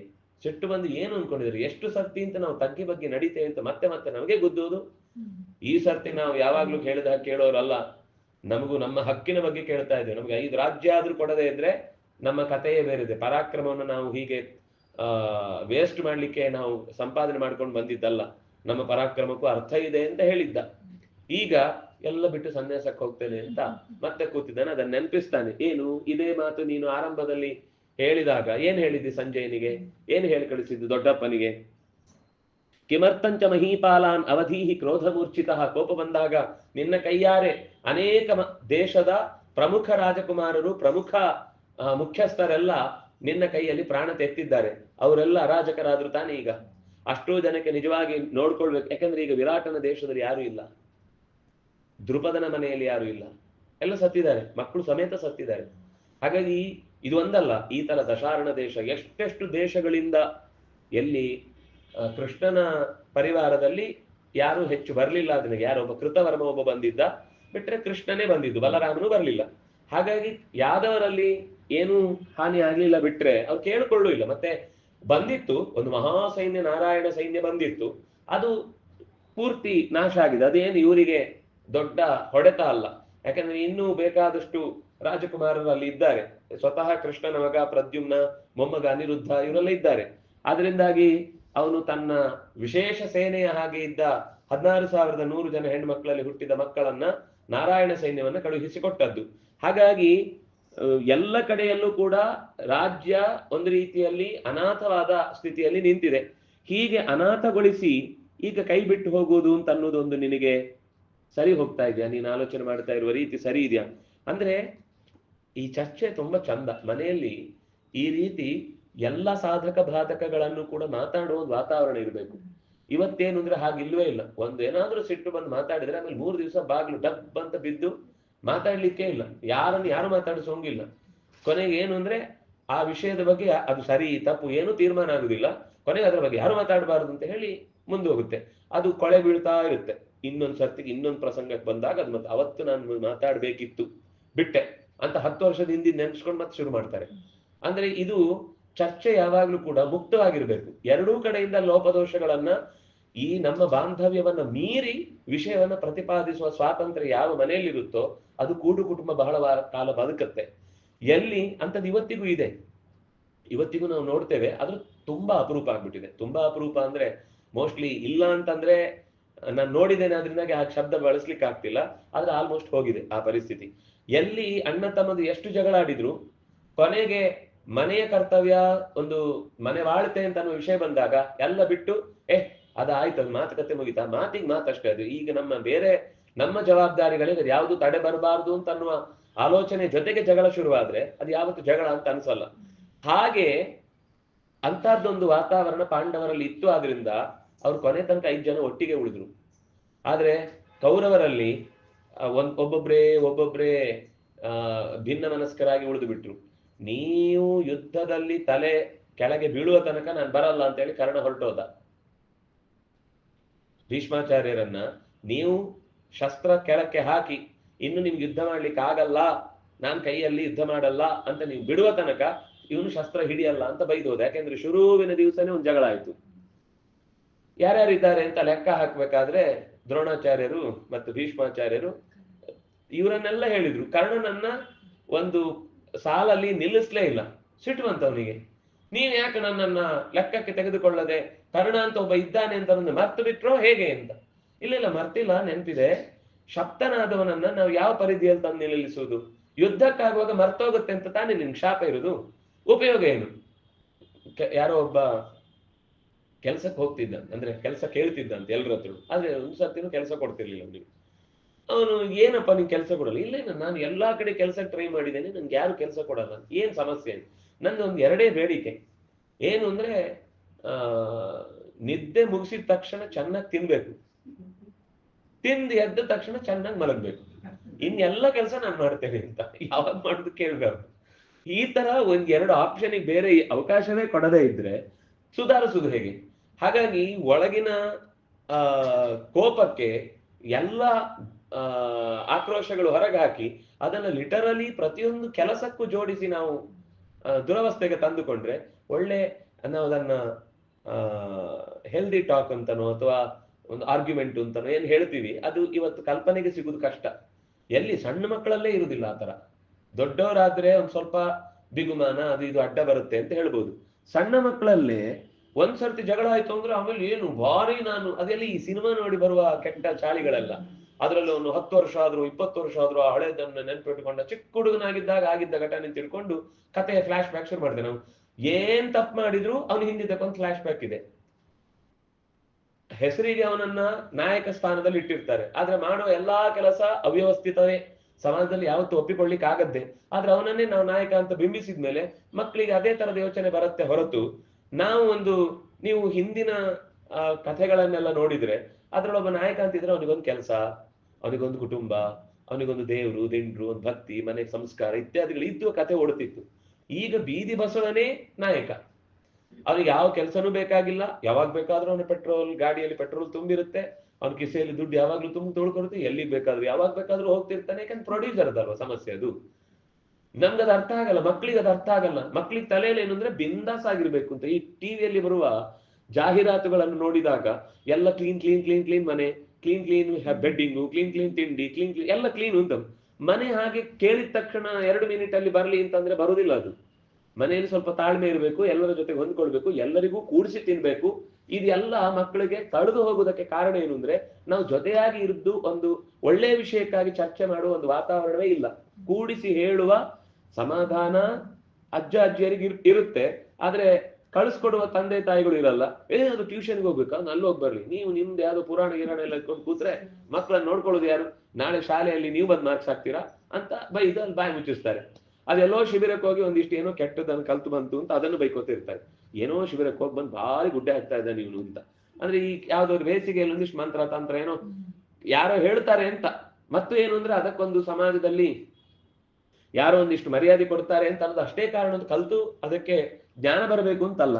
ಆ ಸ್ಥಿತಿಗೆ ಬಂದಾಗ ಚರ್ಚೆ ಅನ್ನೋದು ಬೆಳಿಲಿಕ್ಕೆ ಅವಕಾಶ ಇರುವುದಿಲ್ಲ. ಆದ್ರೆ ಅರ್ಜುನ ಸ್ಪಷ್ಟವಾಗಿ ಅಣ್ಣನನ್ನ ಹೇಗೆ ಖಂಡನೆ ಮಾಡ್ತಾನೆ ಅಂದ್ರೆ, ಅಣ್ಣ ಸೀದಾ ಒಂದು ಗೆರಟೆಯಲ್ಲಿ ನೀರು ಹಾಕಿ ಹಾರಿ ಪ್ರಾಣ ಬಿಡ್ಬೇಕು ಹಾಗೆ ಬೈತಾನೆ. ಆದ್ರೆ ಬೈಯುವುದ್ರಲ್ಲಿ ವಿಷಯ ನಿಷ್ಠವಾಗಿ ಬೈತಾನೆ ಹೊರತು ಅಣ್ಣ ಅಂತ ಬೈಯುವುದಿಲ್ಲ. ನೀನು ನಪುಂಸಕನಂತೆ ಯಾಕೆ ಯುದ್ಧ ಮಾಡಿ ಎಲ್ಲ ಗೆದ್ದು ಈಗ ಈ ಮಾತಾಡ್ತಾ ಇದ್ದಿ, ಇದು ಈಗ ಮಾತಾಡುವ ವಿಷಯವೋ? ಸರ್ವಾರಂಭಾನ್ ಸಮುತ್ಸೃಜ್ಯ ಹತಸ್ವಸ್ತಿರ್ ಅಕಿಂಚನಃ. ಎಲ್ಲ ಯಾರೋ ದಿವಾಳಿ ಹೇಳುದು ಅಂತ ಹೇಳ್ತಾರಲ್ಲ, ಪಾಪರಾಗುದು ಅಂತ, ಆ ತರ ಮಾತಾಡ್ತಾ ಇದ್ದಿ ನೀನು. ರಾಜ್ಯ ನಿನ್ ಕೈಯಲ್ಲಿದೆ, ಅಧಿಕಾರ ನಿನ್ ಕೈಯಲ್ಲಿದೆ, ಸಂಪತ್ತೆಲ್ಲ ಈಗ ಏನಿದೆಯೋ ಕೋಶದ್ದು ಅದು ಅಲ್ಲಿಂದ ದುರ್ಯೋಧನನ ಕಡೆಯಿಂದ ಏನಿದೆಯೋ ಅದು ಉಳಿದಿದೆ. ಏನ್ ಬೇಕೋ ಸೈನ್ಯ ನಮ್ಮ ಕೈಯಲ್ಲಿದೆ. ಯಾವುದೋ ಈಗ ಏನೇ ಯುದ್ಧದಲ್ಲಿ ಎಷ್ಟು ಜನ ಭಾಗವಹಿಸಿದ್ರು ಎಲ್ಲಾ ಸೈನ್ಯವು ಪೂರ್ತಿ ಯುದ್ಧದಲ್ಲಿ ಭಾಗವಹಿಸಲ್ಲ. ಕೆಲವರೆಲ್ಲ ಹೇಳುವಾಗ ದೇಶದಲ್ಲಿ ಎಲ್ಲಾ ಸೈನಿಕರನ್ನು ಕಳ್ಕೊಂಡ್ ಬಿಟ್ರು ಅಂತ. ಸೈನಿಕರು ಬಿಟ್ರೆ ಬೇರೆ ಯಾರು ಜಗತ್ತಲ್ಲಿ ಜನರೇ ಇಲ್ವಾ? ಈಗ ನಮ್ಮ ದೇಶದಲ್ಲಿ ಯೋಧರು ಬಿಟ್ರೆ ಉಳಿದವರು ಸಾಮಾನ್ಯ ಜನರು ಅಂತ ಬೇರೆ ಬೇರೆ ಉದ್ಯೋಗದಲ್ಲಿದ್ದವರು ಬದುಕೇ ಇಲ್ವಾ? ಅವರಿಂದ ಮತ್ತೆ ನಾವು ರೀಪ್ರೊಡ್ಯೂಸ್ ಮಾಡಬೇಕು ಎಲ್ಲ ಸಂಗತಿಗಳನ್ನ. ನಮ್ಮಲ್ಲಿ ಏನಾಗಿದೆ ಅಂದ್ರೆ ಇವತ್ತು ದೇಶಕ್ಕೆ ಒಳ್ಳೆ ಸೈನಿಕ ಬೇಕು, ಆದ್ರೆ ಅದು ನನ್ನ ಮಗ ಆಗಿರ್ಬಾರ್ದು. ಒಳ್ಳೆ ಡಾಕ್ಟರ್ ಸಿಗ್ಬೇಕು, ರಾತ್ರಿ ಹಗಲು ಕೇಳಿದಾಗೆಲ್ಲ ಫೋನ್ ಮಾಡಿದಾಗ ಅಪಾಯಿಂಟ್ಮೆಂಟ್ ಕೊಡ್ಬೇಕು, ಆದ್ರೆ ಅವ್ನು ನಮ್ಮನೆಯ ಮಗ ಆಗಿರ್ಬಾರ್ದು. ಎಲ್ಲ ಪಕ್ಕದ ಮನೆಯವರು ಎಲ್ಲರೂ ಹೀಗೆ ಅಂದ್ರೆ ಯಾರಾಗುದು? ತ್ಯಾಗ ಯಾರೋ ಮೂರನೆಯವನ ಕಡೆಯಿಂದ ನಿರೀಕ್ಷೆ ಮಾಡಿದ್ರೆ ನಾವು ಬದುಕುದು ಯಾವಾಗ? ನಮ್ಗೆ ಆ ಮಾತಿನಿಂದ ಬದುಕಬೇಕು ಅಂತ ಅನ್ನುವ ಯೋಚನೆ ಬರುದು ಯಾವಾಗ? ಅರ್ಜುನ ಹೇಳ್ತಾನೆ, ನೀನು ಇಲ್ಲೆಲ್ಲ ಇಷ್ಟು ಜನರ ಸಾವು ನೋವಿಗೆ ಕಾರಣವಾದ ಎಲ್ಲ ಘಟನೆ ಮುಗಿದ ಮೇಲೆ ಈ ಮಾತು ಹೇಳ್ತಾ ಇದ್ದಿ, ಇದು ನನಗೆ ಒಪ್ಪಿಗೆ ಆಗ್ತಾ ಇಲ್ಲ. ವದಾಂ ಯದೀಮಾನಿ ಹವೀಂಶೀಹ ವಿಮಥಿಷ್ಯಂತ್ಯ ಅಸಾಧವಃ ಭವತಾ ವಿಪ್ರಹೀಣತ್ವಾತ್ ಪ್ರಾಪ್ತಂ ತ್ವಾಮೇವ ಕಿಲ್ಬಿಷಂ. ಸರಿ, ನಿನ್ನ ಮಾತನ್ನೇ ಒಂದ್ಸತಿ ಒಪ್ಕೊಳ್ಳೋಣ. ನೀನೀಗ ಸನ್ಯಾಸಕ್ಕೆ ಹೊರಟು ಬಿಟ್ಟೆ ಅಂತ ಇಟ್ಕೋ. ರಾಜ್ಯದ ಅಧಿಕಾರವನ್ನು ನೀನು ಸ್ವೀಕರಿಸಲ್ಲ, ಯಾಕಂದ್ರೆ ನಿನಗೆ ತುಂಬಾ ವೈರಾಗ್ಯ ಬಂದಿದೆ. ನಿನಗೆ ಈ ಅಧಿಕಾರದ ಬಗ್ಗೆ ಏನು, ಅಯ್ಯೋ ಕಸ, ಅದು ಚಂಚಲ, ವ್ಯರ್ಥ, ಅದಕ್ಕೆ ಉಪಯೋಗ ಇಲ್ಲ ಅಂತ ಬೈದು ಹೋಗ್ತಾ ಇದ್ದಿ. ಸರಿ, ನಿನ್ನ ನಂತರ ಇಲ್ಲಿ ಯಾರು ಬರ್ತಾರೆ? ಯಾಕಂದ್ರೆ ಮಕ್ಕಳು ಯಾರು ಇಲ್ಲ, ಯಾರೋ ಬರ್ತಾರೆ, ಮೂರನೇವನು. ಅಸಾಧವ ದುಷ್ಟರು ಅಂದ್ರೆ ಈಗ ಎಲ್ಲ ಯಾಗಕ್ಕೆ ಸಿದ್ಧಪಡಿಸಿ ಹವಿಸ್ಸನ್ನಿನ್ನೇನು ಆಹುತಿ ಕೊಡ್ಬೇಕು ಅಂತ ಬಂದಾಗ ಒಂದ್ ನಾಯಿ ಬಂದನ್ನು ತಿಂದು ಹೋದ ಹಾಗೆ. ಅದನ್ನ ನಾವೇನು ಮತ್ತೆ ಯಜ್ಞಕ್ಕೆ ಹಾಕ್ಲಿಕ್ಕೆ ಉಪಯೋಗಿಸ್ಲಿಕ್ಕೆ ಆಗತ್ತಾ? ಇಲ್ಲ. ಹಾಗೆ ನಾವೆಲ್ಲ ಸಿದ್ಧಪಡಿಸಿ ರಾಜ್ಯದ ಜವಾಬ್ದಾರಿಯನ್ನು ತಗೊಳ್ಬೇಕು ಅಂತ ಬಂದಾಗ ನೀನು ಕೈ ಬಿಟ್ಟು ಹೋದಿ ಅಂತಂದ್ರೆ ನಾಳೆ ಇದರ ಮೇಲೆ ಅರಾಜಕತೆಯನ್ನ ಹುಟ್ಟು ಹಾಕಿ ಅಷ್ಟು ಜನರ ದುರಾಡಳಿತಕ್ಕೆ ನಿನ್ನನ್ನ ನಂಬಿಕೊಂಡು ಬಂದಂತಹ ಪ್ರಜೆಗಳಿಗೆ ಅಸಾಧ್ಯವಾದ ನೋವಾದಾಗ ಆ ಪಾಪವನ್ನು ನೀನೇ ಕಟ್ಕೊಳ್ಬೇಕೀಗ. ಕೇವಲ ರಾಜ್ಯ ಬಿಟ್ಟೆ ನಾನೆಲ್ಲ ವೈರಾಗ್ಯ ಮೂರ್ತಿಯಾಗಿ ಬಂದೆ ಅಂತಂದ್ರೆ ನಿನಗೆ ಪುಣ್ಯ ಬರುತ್ತೆ ಅಂತ ಅನ್ಕೊಳ್ಬೇಡ, ಪಾಪ ಬರುತ್ತೆ. ಯಾಕೆಂದ್ರೆ ಅಷ್ಟೇ ಭವತಾ ವಿಪ್ರಹೀನತ್ವ, ನಿನ್ನ ಕೈಯಲ್ಲಿ ಇದ್ದ ಅಧಿಕಾರವನ್ನ ತ್ಯಾಗ ಮಾಡಿ ಅವರನ್ನೆಲ್ಲ ನರಕದ ಕೂಪಕ್ಕೆ ತಳ್ಳುವ ಸ್ಥಿತಿಯಲ್ಲಿ ನೀನು ನಿಂತೆ ಆದ್ರಿಂದಾಗಿ ನಿನಗೂ ಆ ನರಕದ ಬಾಗಿಲು ತೆಗೆದುಕೊಳ್ತು. ಬಾ, ಮಾಡ್ಬೇಕಾದ ಕೆಲಸ ಬಿಟ್ಟು ಬೇರೆ ಏನೋ ಮಾಡ್ಲಿಕ್ಕೆ ಕೂತಿದೆ. ನಾವು ಹೇಳಲ್ವಾ ಎಷ್ಟೋ ಸಲ, ಮಾಡ್ಬೇಕಾದನ್ನ ಮಾಡು ಆಮೇಲೆ ಬೇರೆದನ್ನ ಮಾಡು ಅಂತ. ಇದೇ ಸ್ವಕರ್ತವ್ಯ ಅಂದ್ರೆ ಇಷ್ಟನ್ನೇ ಹೇಳುದು. ತರಗತಿಯಲ್ಲಿ ಒಬ್ಬನಿಗೆ ಹುಡುಗನಿಗೆ ಸ್ವಲ್ಪ ಅವನು ಸ್ಟ್ರಾಂಗ್ ಇದ್ದಾನೆ ಅಂತ ಅಧ್ಯಾಪಕರು ಪಕ್ಕದ ರೂಮಿಗೆ ಹೋಗುವಾಗ ಅಥವಾ ಇನ್ಯಾವುದು ಮೀಟಿಂಗ್ ಹೋಗುವಾಗ ನೋಡ್ತಾ ಇರು, ನೋಟ್ಸ್ ಕೊಟ್ಟಿದ್ದೇನೆ, ಯಾರಾದ್ರೂ ಮಾತಾಡಿದ್ರೆ ಬೋರ್ಡ್ ಅಲ್ಲಿ ಹೆಸರು ಬರಿ ಅಂತ. ಇವನು ಈ ಕಡೆ ನಿಂತಿದ್ದಾನೆ, ಆ ಕಡೆ ಇನ್ನೊಂದು ಕ್ಲಾಸ್ ಅಲ್ಲಿ ಗಲಾಟೆ ನಡೀತಾ ಇದೆ. ಇವನಿಗೇನು ಒಮೇದು ಈ ಬಾಗಿಲಲ್ಲಿ ನಿಂತ್ಕೊಂಡು ಆ ಕಡೆಗೆ ಒಂದು ಹೆಜ್ಜೆ ಇಟ್ಟು ಒಂದ್ಸರ್ತಿ ಅಲ್ಲಿ ಗಲಾಟೆ, ಯಾರು ಇಲ್ಲ ಅಲ್ಲೂ ಕೂಡ, ಅಲ್ಲಿ ಗಲಾಟೆ ಮಾಡ್ತಾ ಇದ್ರನ್ನೆಲ್ಲ ಜೋರು ಬೈದು ಗಡುದು ಅವರು ಸಿಟ್ಟು, ನೀನ್ ಯಾರು ಮೂರನೇ ಇಲ್ಲಿ ಬರುದು ಅಂತ ಬೈದು ಹೊಡೆದಾಟ ಆಗಿ ಅಲ್ಲಿ ಒಂದಿಷ್ಟು ಹೆಸರು ಬರೆದಿದ್ದ. ಆದ್ರೆ ಹೇಳಿದ್ದೆಲ್ಲ ಕರೆಕ್ಟೇ ಇತ್ತು. ಅಧ್ಯಾಪಕರು ಬಂದ್ರು, ಬಂದಾಗ ಇವನು ಹೇಳಿದ್ರು, ನೋಡಿ ಸರ್ ಅವರು ಅಷ್ಟು ಗಲಾಟೆ ಮಾಡ್ತಿದ್ರು, ಅದಕ್ಕೆ ನಾನು ಎಲ್ಲ ಹೆಸರು ಬರ್ತೀನಿ, ಇವನು ಎಲ್ಲ ಹಂಗೆ ಹಿಂಗೆಲ್ಲ ಹರ್ಕೊಂಡು ಬಂದು ನಿಂತಿದ್ದಾನೆ, ಅವರು ಬಂದು ಬೈತಾ ಇದ್ದಾರೆ. ಕೊನೆಗೆ ಇವನಿಗೆ ಬೈದ್ರು ಫಸ್ಟ್. ನಾನು ನಿನಗೇನು ಹೇಳಿದ್ದು, ಈ ಕ್ಲಾಸಲ್ಲಿ ನೋಡು ಅಂತ ಹೇಳಿದ್ದು, ಆ ಕ್ಲಾಸಿಗೆ ನಿಂಗೆ ನೋಡ್ಲಿಕ್ಕೆ ಹೇಳಿದ್ನ, ನಿನ್ಗೆ ಎಷ್ಟು ಕೆಲಸ ಹೇಳಿದ್ರು ಅದನ್ನ ಮಾಡ್ಬೇಕು. ಅದು ಬಿಟ್ಟು ಮೂರನೇ ದುಸಾಬ್ರಿ ಮಾಡಿ ಅವರು ಒಂದಿಷ್ಟು ಜಗಳ ಆಡುವುದ ಕಾರಣವಾಗಿ ನೀನೇ ಅಪರಾಧ ಮಾಡಿದ್ದಾದಾಗೆ ನೀನೇ ಎದ್ದು ನಿಲ್ಲು, ನೀನೇ ಇಡೀ ದಿವಸ ಕ್ಲಾಸ್ ಮುಗಿಯೋ ತನಕ ಎಲ್ಲರೂ ಊರಿಗೆ ಹೋದ್ರು ಮನೆಗೆ ಹೋದ್ರು ನೀನು ಹೋಗ್ಲಿಕ್ಕಿಲ್ಲ ಇವತ್ತು ನಿಲ್ಲಿಸ್ಬಿಡ್ತಾರೆ. ಯಾಕೆ? ಅವನಿಗೆ ಕೊಟ್ಟ ಕೆಲಸ ಮಾಡಿ ಹೇಳುದು ಬಿಟ್ರೆ ಉಳಿದದ್ರ ಅಗತ್ಯ ಇಲ್ಲದ. ಯಾಕಂದ್ರೆ ಅವ್ರ ಅಧ್ಯಾಪಕರು ಯಾರನ್ನು ವ್ಯವಸ್ಥೆ ಮಾಡ್ತಾರೆ, ನೀನ್ ಏನ್ ಮಧ್ಯದಲ್ಲಿ ಬೇಡವಾ? ನಿನಗೂ ನೀನೊಂದು ಇಡೀ ಎಲ್ಲಾ ತರಗತಿಗಳಿಗೂ ನೀನೊಬ್ಬ ಲೀಡರ್ ಅಂತಾದ್ರೆ ಈ ಜವಾಬ್ದಾರಿ ಹೇಳಿದ್ದು ಬಂದಿದ್ದು ಬರುತ್ತೆ. ಆದ್ರೆ ನೀನು ಈಗ ಮಾಡ್ತಾ ಇರುವ ಕೆಲಸ, ನಿನಗೆ ಕೊಟ್ಟ ಕೆಲಸವನ್ನ ಬಿಟ್ಟು ಸನ್ಯಾಸಕ್ಕೆ ಹೋಗ್ತೇನೆ ಅಂತ ತುಂಬಾ ದೊಡ್ಡ ಕೆಲಸ ಅನ್ಕೊಂಡು ಅಲ್ಲಿ ಹೋಗ್ತೀಯಲ್ವಾ, ಆ ಕೆಲಸ ನಿನಗೆ ತಪ್ಪು. ಈ ಕೆಲಸ ಬಿಟ್ಟದ್ರಿಂದ ಅನರ್ಥ ಆದ್ರೆ ಅದೂ ನಿನಗೆ ಪಾಪವಾಗಿಯೇ ಕಾಡುತ್ತೆ. ಆಕಿಂಚನ್ಯಂ ಮುನೀನಾಂಚ, ನೀನು ಹೇಳಿದ್ಯಲ್ವಾ ಎಲ್ಲ ಸಂಪತ್ತನ್ನ ತ್ಯಾಗ ಮಾಡಿ ನಾನು ಮುನಿ ವೃತ್ತಿಯನ್ನು ಹೊಂದುತ್ತೇನೆ ಅಂತ. ಈ ಎಲ್ಲ ಕೈ ಚೆಲ್ಲಿ ಹೋಗುದು ಅಂತ ಅನ್ನೋದು ಮುನಿಗಳಿಗೆ ಹೇಳಿದ ಮಾತು. ನೀನು ಮುನಿ ವೇಷ ತೊಡಬೋದಷ್ಟೇ. ಇಲ್ಲಿ ತನಕ ನಿನ್ನ ಕ್ಷಾತ್ರ ಧರ್ಮಕ್ಕೆ ಬೇಕಾಗುವ ರೀತಿಯಲ್ಲೇ ನೀನು ಜೀವಿಸಿದ್ದು. ಕಾಡಲ್ಲಿದ್ರೂ ಕೂಡ ಯಾಗ ಮಾಡ್ತಿದ್ದ, ಬೇಕಾದ, ಯಾಕಂದ್ರೆ ಅಕ್ಷಯ ಪಾತ್ರೆ ಇತ್ತು, ಬೇಕಾದಷ್ಟು ಜನಕ್ಕೆ ಊಟ ಹಾಕಿದ್ದಾಗಿದೆ. ಇದೆಲ್ಲ ಇದ್ದದ್ರಿಂದ ನೀನು ಆಕಿಂಚನ್ಯ ವೃತ್ತಿಯನ್ನ ಹೊಂದುತ್ತೇನೆ, ನನ್ನ ಹತ್ರ ಏನೂ ಇಲ್ಲ ಅಂತ ಕೈ ಬಿಟ್ಟು ಸರ್ವಂ ಸನ್ಯಸ್ತಂ, ಎಲ್ಲ ಬಿಟ್ಟಿದ್ದೇನೆ ಅಂತ. ಈ ಸನ್ಯಾಸ ಸ್ವೀಕಾರ ಅಂತ ಒಂದು ಶಬ್ದ ಇದೆ, ಅದೆಷ್ಟು ವಿಚಿತ್ರ ನೋಡಿ. ಸನ್ಯಾಸ ಅಂದ್ರೆ ಎಲ್ಲ ಬಿಡುದು ಅಂತ, ಸನ್ಯಾಸವನ್ನು ಸ್ವೀಕರಿಸುವುದು ಅಂದ್ರೆ ಸ್ವೀಕಾರ ಅನ್ನೋದು ಸನ್ಯಾಸಕ್ಕೆ ವಿರುದ್ಧ ಪದ. ಎಲ್ಲ ಬಿಡುವುದು ಅನ್ನುವುದರಲ್ಲೇ ಸನ್ಯಸ್ತರು. ಅದಕ್ಕೆ ನೋಡಿ ಅವರು ಸನ್ಯಸ್ತಂ ಅಷ್ಟೇ ಹೇಳುದು, ಎಲ್ಲವನ್ನು ಬಿಟ್ಟಿದ್ದೇನೆ. ಇವಾಗ ಎಲ್ಲವನ್ನು ಬಿಟ್ಟಿದ್ದೇನೆ ಹೇಳುದಲ್ಲ, ದೊಡ್ಡ ಗದ್ದುಗೆ ತಗೊಂಡಿದ್ದೇನೆ, ದೊಡ್ಡ ಅಧಿಕಾರ ತಗೊಂಡಿದ್ದೇನೆ, ದೊಡ್ಡ ಸಂಸ್ಥೆಗಳ ಜವಾಬ್ದಾರಿ ತಗೊಂಡಿದ್ದೇನೆ, ಎಷ್ಟೋ ಬ್ಯಾಂಕಿನ ಅಕೌಂಟಿಗೆ ಸೈನ್ ಹಾಕುವ ಅಥಾರಿಟಿ ತಗೊಂಡಿದ್ದೇನೆ ಅಂತ ಸನ್ಯಾಸದ ಹೆಸರನ್ನೆಲ್ಲ ತಗೊಳುದು ನಾವು. ಹಾಗಾಗಿ ಆ ಸನ್ಯಾಸ ಇಲ್ಲ ಇವತ್ತು ಇದು ಬೇರೆ ಹೆಸರು ಕೊಡಿ, ನಾನು ಅನ್ಯಾಯ ಆಗ್ತಾ ಇದೆ ಅಂತ ಹೇಳಿದ್ದಲ್ಲ, ಅದು ಸನ್ಯಾಸದ ಶಬ್ದದಲ್ಲಿ ನಾವು ಪ್ರಾಚೀನರು ಕಲ್ಪನೆ ಮಾಡಿದ ಹಾಗೆ, ಮಧ್ವಾಚಾರ್ಯರು ಕೊಟ್ಟ ಚಿಂತನೆಯ ಹಾಗೆ ಇವತ್ತಿನ ಸನ್ಯಾಸ ಇಲ್ಲ. ಇವತ್ತೇನು ಅಂದ್ರೆ ಒಂದು ರೀತಿ ರಾಜರಿಲ್ಲ, ಆದ್ರಿಂದಾಗಿ ಅಂತ ಒಂದು ಧರ್ಮದ ಚಟುವಟಿಕೆ ಒಬ್ಬ ರಾಜ ಸನ್ಯಾಸಿ ಅಂತ ಇಟ್ಕೊಂಡು ನಾವು ಕೂಡಿಸ್ಕೊಂಡು ವ್ಯವಹಾರ ಮಾಡ್ತಾ ಇದ್ದೇವೆ. ಬಿಟ್ರೆ ಆ ಸನ್ಯಾಸದ ಶಬ್ದವನ್ನ ನೀನು ಅಕಿಂಚನತ್ವವನ್ನು ಇಟ್ಟುಕೊಂಡು ಮಾತಾಡ್ಲಿಕ್ಕೆ ಇಲ್ವೇ ಇಲ್ಲ ಅಂತ ಬೈತಾನೆ. ಯಾಕೆಂದ್ರೆ ಸಂಪತ್ತು ಅನ್ನೋದು ತುಂಬಾ ಅಗತ್ಯಪ್ಪ. ಅರ್ಥ ಇದ್ರೆ ಧರ್ಮ ಇರುತ್ತೆ, ಅರ್ಥ ಇದ್ರೆ ಕಾಮ ಇರುತ್ತೆ, ಅರ್ಥ ಇದ್ರೆ ಸ್ವರ್ಗ ಇರುತ್ತೆ. ಬೇಡ, ಅರ್ಥ ಇದ್ರೆ ಜೀವನ ಯಾತ್ರೆ ಇರುತ್ತೆ. ಶರೀರ ಯಾತ್ರಾ ಪಿಚತೆ ನ ಪ್ರಸಿದ್ಧೇದ ಅಕರ್ಮಣಃ. ನೀನು ಸಂಪತ್ತನ್ನ ಯಾಕೆಂದ್ರೆ ಅವನ ಪ್ರಾಣಯಾತ್ರೆ ಅಂದ್ರೆ ಈ ಹೆಣ ಹೊರಲಿಕ್ಕೂ ಕೂಡ ಒಂದು ಸಂಸ್ಕೃತದಲ್ಲಿ, ಅಂದ್ರೆ ಅದನ್ನ ಸಂಸ್ಕೃತ ಕನ್ನಡ ಮಿಕ್ಸ್ ಮಾಡಿದ ಒಂದು ಪದ್ಯ ಇದೆ, ಅದಕ್ಕೆ ಮಣಿಪ್ರವಾಳಿಕ ಅಂತ ಹೇಳ್ತಾರೆ. ಏನದು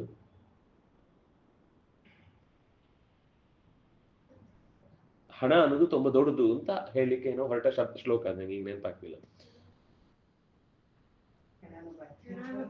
ಅದು ಬೇಡ್ಬಿಡುತ್ತೆ ಅಂತ. ಅದೇ ಹಣಹೀನೋ ಹೆಣಾಧಮಃ ಹೆಣಂ ನೊಣಾಹ ಸಂಶ್ರಯಂತಿ ಹಣಹೀನಂ ನ ಕಶ್ಚನ ಅಂತ. ಹಣವಾನ್ ಗುಣವಾನ್ ಲೋಕೆ, ಹಣವಂತ ಗುಣವಂತ, ಹಣ ಇದ್ರೆ ಎಲ್ಲ ಗುಣ ಅವನ ಹತ್ರ ಓಡಿ ಬರುತ್ತೆ. ಹಣಹೀನೋ ಹೆಣಾಧಮ, ಹಣ ಇಲ್ಲದವನು ಹೆಣಕ್ಕಿಂತಲೂ ಕಡೆ ಅಂತ. ಯಾಕೆಂದ್ರೆ ಕನಿಷ್ಠ ಪಕ್ಷ ಹೆಣವನ್ನ ನೊಣಗಳಾದ್ರೂ ಮುತ್ಕೊಳ್ತಾವೆ, ಈ ಹಣಹೀನನನ್ನ ನೊಣವೂ ಮೂಸಲ್ಲ, ಅವನು ಅದಕ್ಕಿಂತಲೂ ಕಡೆ ಅಂತ.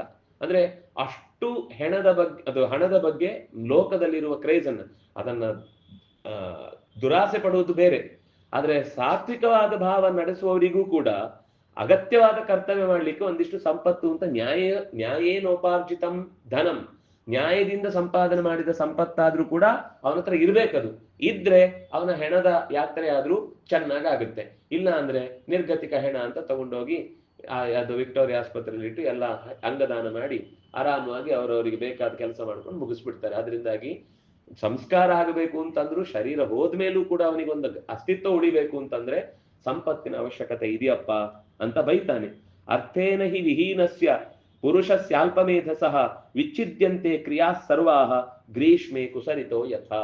ಗ್ರೀಷ್ಮ ಕಾಲದಲ್ಲಿ ಬತ್ತಿದ ನದಿಗಳ ಪ್ರವಾಹದಿಂದ ಹೇಗೆ ಊರೆಲ್ಲವೂ ಕೂಡ ನೀರ್ ಬರುತ್ತೆ ಅಂತ ಕಾದದ್ದೇ ಬಾಕಿಯೋ, ಹಾಗೆ ಹೆಸರಿಗೆ ರಿವರ್ ವ್ಯೂ ಅಂತಿರುತ್ತೆ, ರಿವರೇ ಇರುವುದಿಲ್ಲ. ಅದು ಒಂದೊಂದ್ಸರಿ ಬರುತ್ತೆ, ದೋರ್ ಮಳೆ ಬಂದಾಗ 3 ಫ್ಲೋರ್ ಮುಳುಗಿದ್ದಾಗ ಆಮೇಲೆ ತೋರಿಸುತ್ತೆ, ಓ ಇದು ಮುಂದೆ ಮೊದಲೊಂದು ಇಲ್ಲ ರಿವರ್ ಇತ್ತು ಅಂತ. ಯಾಕಂದ್ರೆ ಮುಚ್ಚಿ ಮಾಡಿದ ಕೆರೆ ಮುಚ್ಚಿ ಮಾಡಿದ ಅಪಾರ್ಟ್ಮೆಂಟ್ಗಳು ಇರ್ತವೆ, ಹೆಸರಲ್ಲಿ ಹಾಗಿರ್ತಾರೆ, ನೆನಪಿರ್ಲಿ ಅಂತ, ಇಲ್ಲೊಂದು ಕೆರೆ ಇತ್ತು ಅಂತ ಗೊತ್ತಿರ್ಲಿ ಅಂತ ಒಂದು ನೆನಪಿಗಾದ್ರೂ ಹಾಗಿರುತ್ತೆ. ಆದ್ರೆ ಆ ರೀತಿ ಸಂಪತ್ತನ್ನ ಕಳ್ಕೊಂಡ ಮೇಲೆ, ಅಧಿಕಾರವನ್ನ ಕಳ್ಕೊಂಡ ಮೇಲೆ ನೀನು ಮಾಡಿದ ಇಲ್ಲಿಯ ತನಕದ ಎಷ್ಟೆಲ್ಲ ಸುಧಾರಣೆಯ ಕಾರ್ಯಗಳಿವೆ ಅದು ಕ್ಷಣ ಮಾತ್ರದಲ್ಲಿ ನಾಶ ಆಗ್ಬಿಡುತ್ತೆ. ದುಷ್ಟರಿಗೆ ಅಧಿಕಾರ ಸಿಕ್ಕಿತು ಅಂದ್ರೆ ಅವರು ನೆಕ್ಸ್ಟ್ ಎಷ್ಟು ಕಡೆ ಎಲ್ಲೆಲ್ಲಿ ಹೇಗೆ ಹಾಳು ಮಾಡಬಹುದು ಅಂತ ಯೋಚನೆ ಮಾಡಿ ಎಲ್ಲ ಕಡೆ ತಮ್ಮ ಅಧಿಕಾರ ತೋರಿಸ್ತಾ ಇರ್ತಾರೆ. ಎಷ್ಟೆಲ್ಲ ಒಳ್ಳೆಯ ಯೋಚನೆಗಳಿದ್ರು ಅದಕ್ಕೆ ಅವರು ಸೊಪ್ಪೆ ಹಾಕುದಿಲ್ಲ, ನಿಸ್ಸಂಕೋಚವಾಗಿ ಅದನ್ನೆಲ್ಲ ತ್ಯಾಗ ಮಾಡಿ ನಾವು ಅಂಥದ್ದನ್ನೆಲ್ಲ ಒಪ್ಪುವರಲ್ಲ, ಇದೆಲ್ಲ ಕೋಮುವಾದದ ಚಿಂತನೆಗಳಾದ್ರಿಂದಾಗಿ ನಾವು ಇದಕ್ಕೆ ಫುಲ್ ಸ್ಟಾಪ್ ಇಡ್ತಾ ಇದ್ದೇವೆ ಅಂತ ನಾವು ಜಾತ್ಯತೀತರು ಅನ್ನುವ ಹೆಸರಿನೊಂದಿಗೆ ಧರ್ಮಾತೀತವಾದ ಜಾತ್ಯತೀತವಾದ ಅಂತ ಹೆಸರು ಹೇಳ್ಕೊಂಡು ಎಲ್ಲಾ ಜಾತಿಗಳನ್ನು ಗಣನೆ ಮಾಡಿ ಎಲ್ಲಾ ಧರ್ಮದ ವ್ಯವಸ್ಥೆಯನ್ನು ಬುಡಮೇಲು ಮಾಡಿ ತಮ್ಮ ಅಧಿಕಾರವನ್ನು ಚಲಾಯಿಸುವರು ಬರ್ತಾರೆ. ಇದಕ್ಕೆ ಕಾರಣ ನೀನು ಕೈ ಬಿಟ್ಟ ಅಧಿಕಾರ, ನೀನು ಕೈ ಚೆಲ್ಲಿದ ಸಂಪತ್ತು. ಅಧನೇನಾರ್ಥಕಾಮೇನ ನಾರ್ಥ ಶಕ್ಯೋ ವಿಧಿಸಿತು ಅರ್ಥೈರರ್ಥಾಹ ನಿಬದ್ಧಂತೆ ಗಜೈರಿವ ಮಹಾಗಜ. ಆನೆಯನ್ನು ಹಿಡಿಲಿಕ್ಕೆ ಯಾವ್ದು ಬೇಕು ಹೇಳಿ? ಮತ್ತೊಂದು ಆನೆನೇ ಬೇಕು. ಸಂಪತ್ತನ್ನು ಹಿಡಿಬೇಕು ಅಂದ್ರೆ ಸಂಪತ್ತೇ ಬೇಕು. ಎಷ್ಟು ಒಳ್ಳೆ ಉದಾಹರಣೆ ನೋಡಿ. ಸಂಪತ್ತನ್ನು ಉಳಿಸ್ಕೋಬೇಕು ಅಂದ್ರೆ ಸಂಪತ್ತೇ ಇರಬೇಕು. ಸಂಪತ್ತಿಲ್ಲದೆ ಹಾಗೆ ಅದನ್ನು ಸುಮ್ಮನೆ ಉಳಿಸ್ಕೊಳ್ತೇನೆ ಅಂತಂದ್ರೆ ಅದು ಉಳಿಯಲ್ಲ. ಯಾಕಂದ್ರೆ ಅದು ಸಂಪತ್ತು ಯಾವಾಗ್ಲೂ ಮೂಮೆಂಟ್ ಇದ್ರೆ ಮಾತ್ರ ಸಂಪತ್ತು. ಅದು ಗೋಡೆ ಒಳಗಿದ್ರೆ ಸತ್ತಿತು ಅಂತ ಅರ್ಥ. ಅದಕ್ಕೆ ಕಪ್ಪು ಹಣ ಅಂತ ಹೇಳುದು. ಕಪ್ಪು ಹಣ ಅಂದ್ರೆ ಬೆಳಕಿಗೆ ಬರದ, ಜೀವ ಇರದ, ಅನುಪಯುಕ್ತವಾದ, ಯಾರಕ್ಕೂ ಲೆಕ್ಕ ಹೇಳಲಿಕ್ಕೆ ಬರದ, ಅವ್ಯವಸ್ಥಿತ ಚಿತ್ತವಾದ ಸಂಪತ್ತು ಅಂತ ಅರ್ಥ. ಅರ್ಥ ಅನ್ನೋದು ಅರ್ಥ್ಯತೆ, ನಿರಂತರ ಚಲನೆ, ತಿರುಗ್ತಾ ಇರ್ಬೇಕು. ತಿರುಗಿದ್ರೆ ಅದು ಸಂಪತ್ತು. ಹಾಗಾಗಿ ಸಂಪತ್ತನ್ನು ನೀನ್ ಕೈ ಚೆಲ್ಲಿದ್ರೆ, ಅದು ದುಷ್ಟರ ಕೈಗೆ ಹೋದ್ರೆ, ಅದು ಕೆಟ್ಟ ರೀತಿಯಿಂದ ತಿರುಗಿದ್ರೆ ಆಮೇಲೆ ಎಲ್ಲರಿಗೂ ಅನಾಹುತವೇ ಉಂಟಾಗುತ್ತೆ. ಆದ್ರಿಂದ ನೀನು ಹೇಳಿದ ಮಾತಿನಲ್ಲಿ ಯಾವುದ್ರಲ್ಲೂ ಯೇಷಾಂ ರಾಜಾಶ್ವಮೇಧೇನ ಯಜತೆ ದಕ್ಷಿಣಾವತ ಉಪೇತ್ತ ತಸ್ಯಾವ ಭೃತೆ ಪೂತಾ ಸರ್ವೇ ಭವಂತಿತೆ. ಒಂದು ಅಶ್ವಮೇಧ ಯಾಗವನ್ನ ಮಾಡಿ ಆ ಸಂಪತ್ತನ್ನ ಸದ್ವಿನಿಯೋಗ ಮಾಡಿ ಬಂದವರನ್ನೆಲ್ಲ ಒಳ್ಳೆ ಉಡುಗೊರೆ ಕೊಟ್ಟು ಭಗವತ್ ಪ್ರಸಾದದಿಂದ ಅವರನ್ನೆಲ್ಲ ತೃಪ್ತಿಪಡಿಸಿದ್ರೆ ಪ್ರಜೆಗಳೂ ಪವಿತ್ರರಾಗ್ತಾರೆ. ನೀನು ಕೂಡ ಈ ತನಕ ಮಾಡಿದ ಯುದ್ಧದಲ್ಲಿ ಉಂಟಾದ ಸಾವು ನೋವಿನ ಹಾನಿಗೆ ಏನೆಲ್ಲ ಪಾಪ ಬರುತ್ತೆ ಅಂತ ಅನ್ಕೊಂಡಿಯೋ ಅದು ಈ ಯಾಗ ಮಾಡಿದ್ರೆ, ಅಶ್ವಮೇಧ ಅಂದ್ರೆ ರಾಜರನ್ನೆಲ್ಲ ಗೆದ್ದಾದ ಮೇಲೆ ಅದನ್ನ ನಾನಿಷ್ಟು ಏನ್ ಗೆದ್ದಿದ್ದೇನೋ ಅದು ನಿನ್ನ ಕರುಣೆಯಿಂದ ಅಂತ ಭಗವಂತನಿಗೆ ಆ ಫಲವನ್ನ ಅರ್ಪಿಸುವುದು. ಅದು ಮಾಡಿದ್ರೆ ಎಲ್ಲವೂ ಪುಣ್ಯಕರವಾಗಿ ತಿರುಗುತ್ತಾ. ಅದರಿಂದಾಗಿ ಕೈ ಚೆಲ್ಲಿ ಹೋಗೋದ್ರಿಂದ ಇದು ಸಿದ್ಧ ಆಗುದಿಲ್ಲ ಅಂತ ಬೈತಾನೆ. ಆಗ ಯುಧಿಷ್ಠಿರ ಹೇಳ್ತಾನೆ, ಓ ಚೆನ್ನಾಗಿ ಮಾತು ಕಲ್ತು ಬಿಟ್ಟಿದ್ಯಪ್ಪ ನೀನು, ಒಳ್ಳೆ ಮಾತಾಡ್ತೀನಿ ನೀನು. ಮುಹೂರ್ತಂ ತಾವದೇಕಾಗ್ರಹ. ಸ್ವಲ್ಪ ಹೊತ್ತು ನಾನು ಹೇಳುದನ್ನ ನಿನ್ ತಲೆಯಲ್ಲಿ ಇರುವುದನ್ನು ಯೋಚನೆ ಮಾಡಿ ಹೇಳ್ಬೇಡ. ನಾನು ಹೇಳುದನ್ನ ನೀನು ಏನ್ ಯೋಚನೆ ಮಾಡಿದನ್ನು ಬಿಟ್ಟು ಯೋಚನೆ ಮಾಡು. ಒಂದು ಮುಹೂರ್ತ ಕಾಲ ಏಕಾಗ್ರನಾಗಿ ನಾನು ಹೇಳಿದ್ದನ್ನ ಕಿವಿಯೊಳಗೆ ಹಾಕೋ, ಕಿವಿಯಿಂದ ಹೃದಯಕ್ಕೆ ಹಾಕೋ, ಆಮೇಲೆ ನಾನು ಏನ್ ಹೇಳ್ತೇನೋ ಅದನ್ನ ವಿಮರ್ಶೆ ಮಾಡು.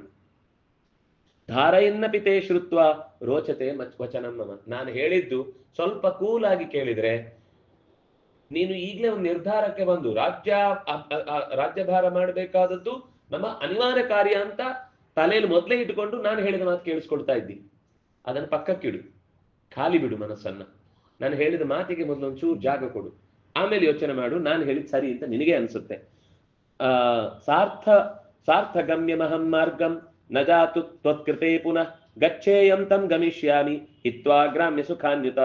ನಾನು ಆಮೇಲೆ ನಿನಗೆ ಯಾವತ್ತು ಯಾವುದನ್ನು ಒತ್ತಾಯ ಮಾಡಲ್ಲ, ನಿನಗೆ ಮತ್ತೆ ಮತ್ತೆ ಅದನ್ನು ಹೇಳಲಿಕ್ಕೂ ಬರಲ್ಲ, ಆ ಮಾರ್ಗವನ್ನು ನಿನಗೆ ಹೇಳಬೇಕು ಅಂತ ಏನೋ ಉದ್ದೇಶದಿಂದ ನಾನು ಈ ಮಾತಾಡ್ತಿಲ್ಲ.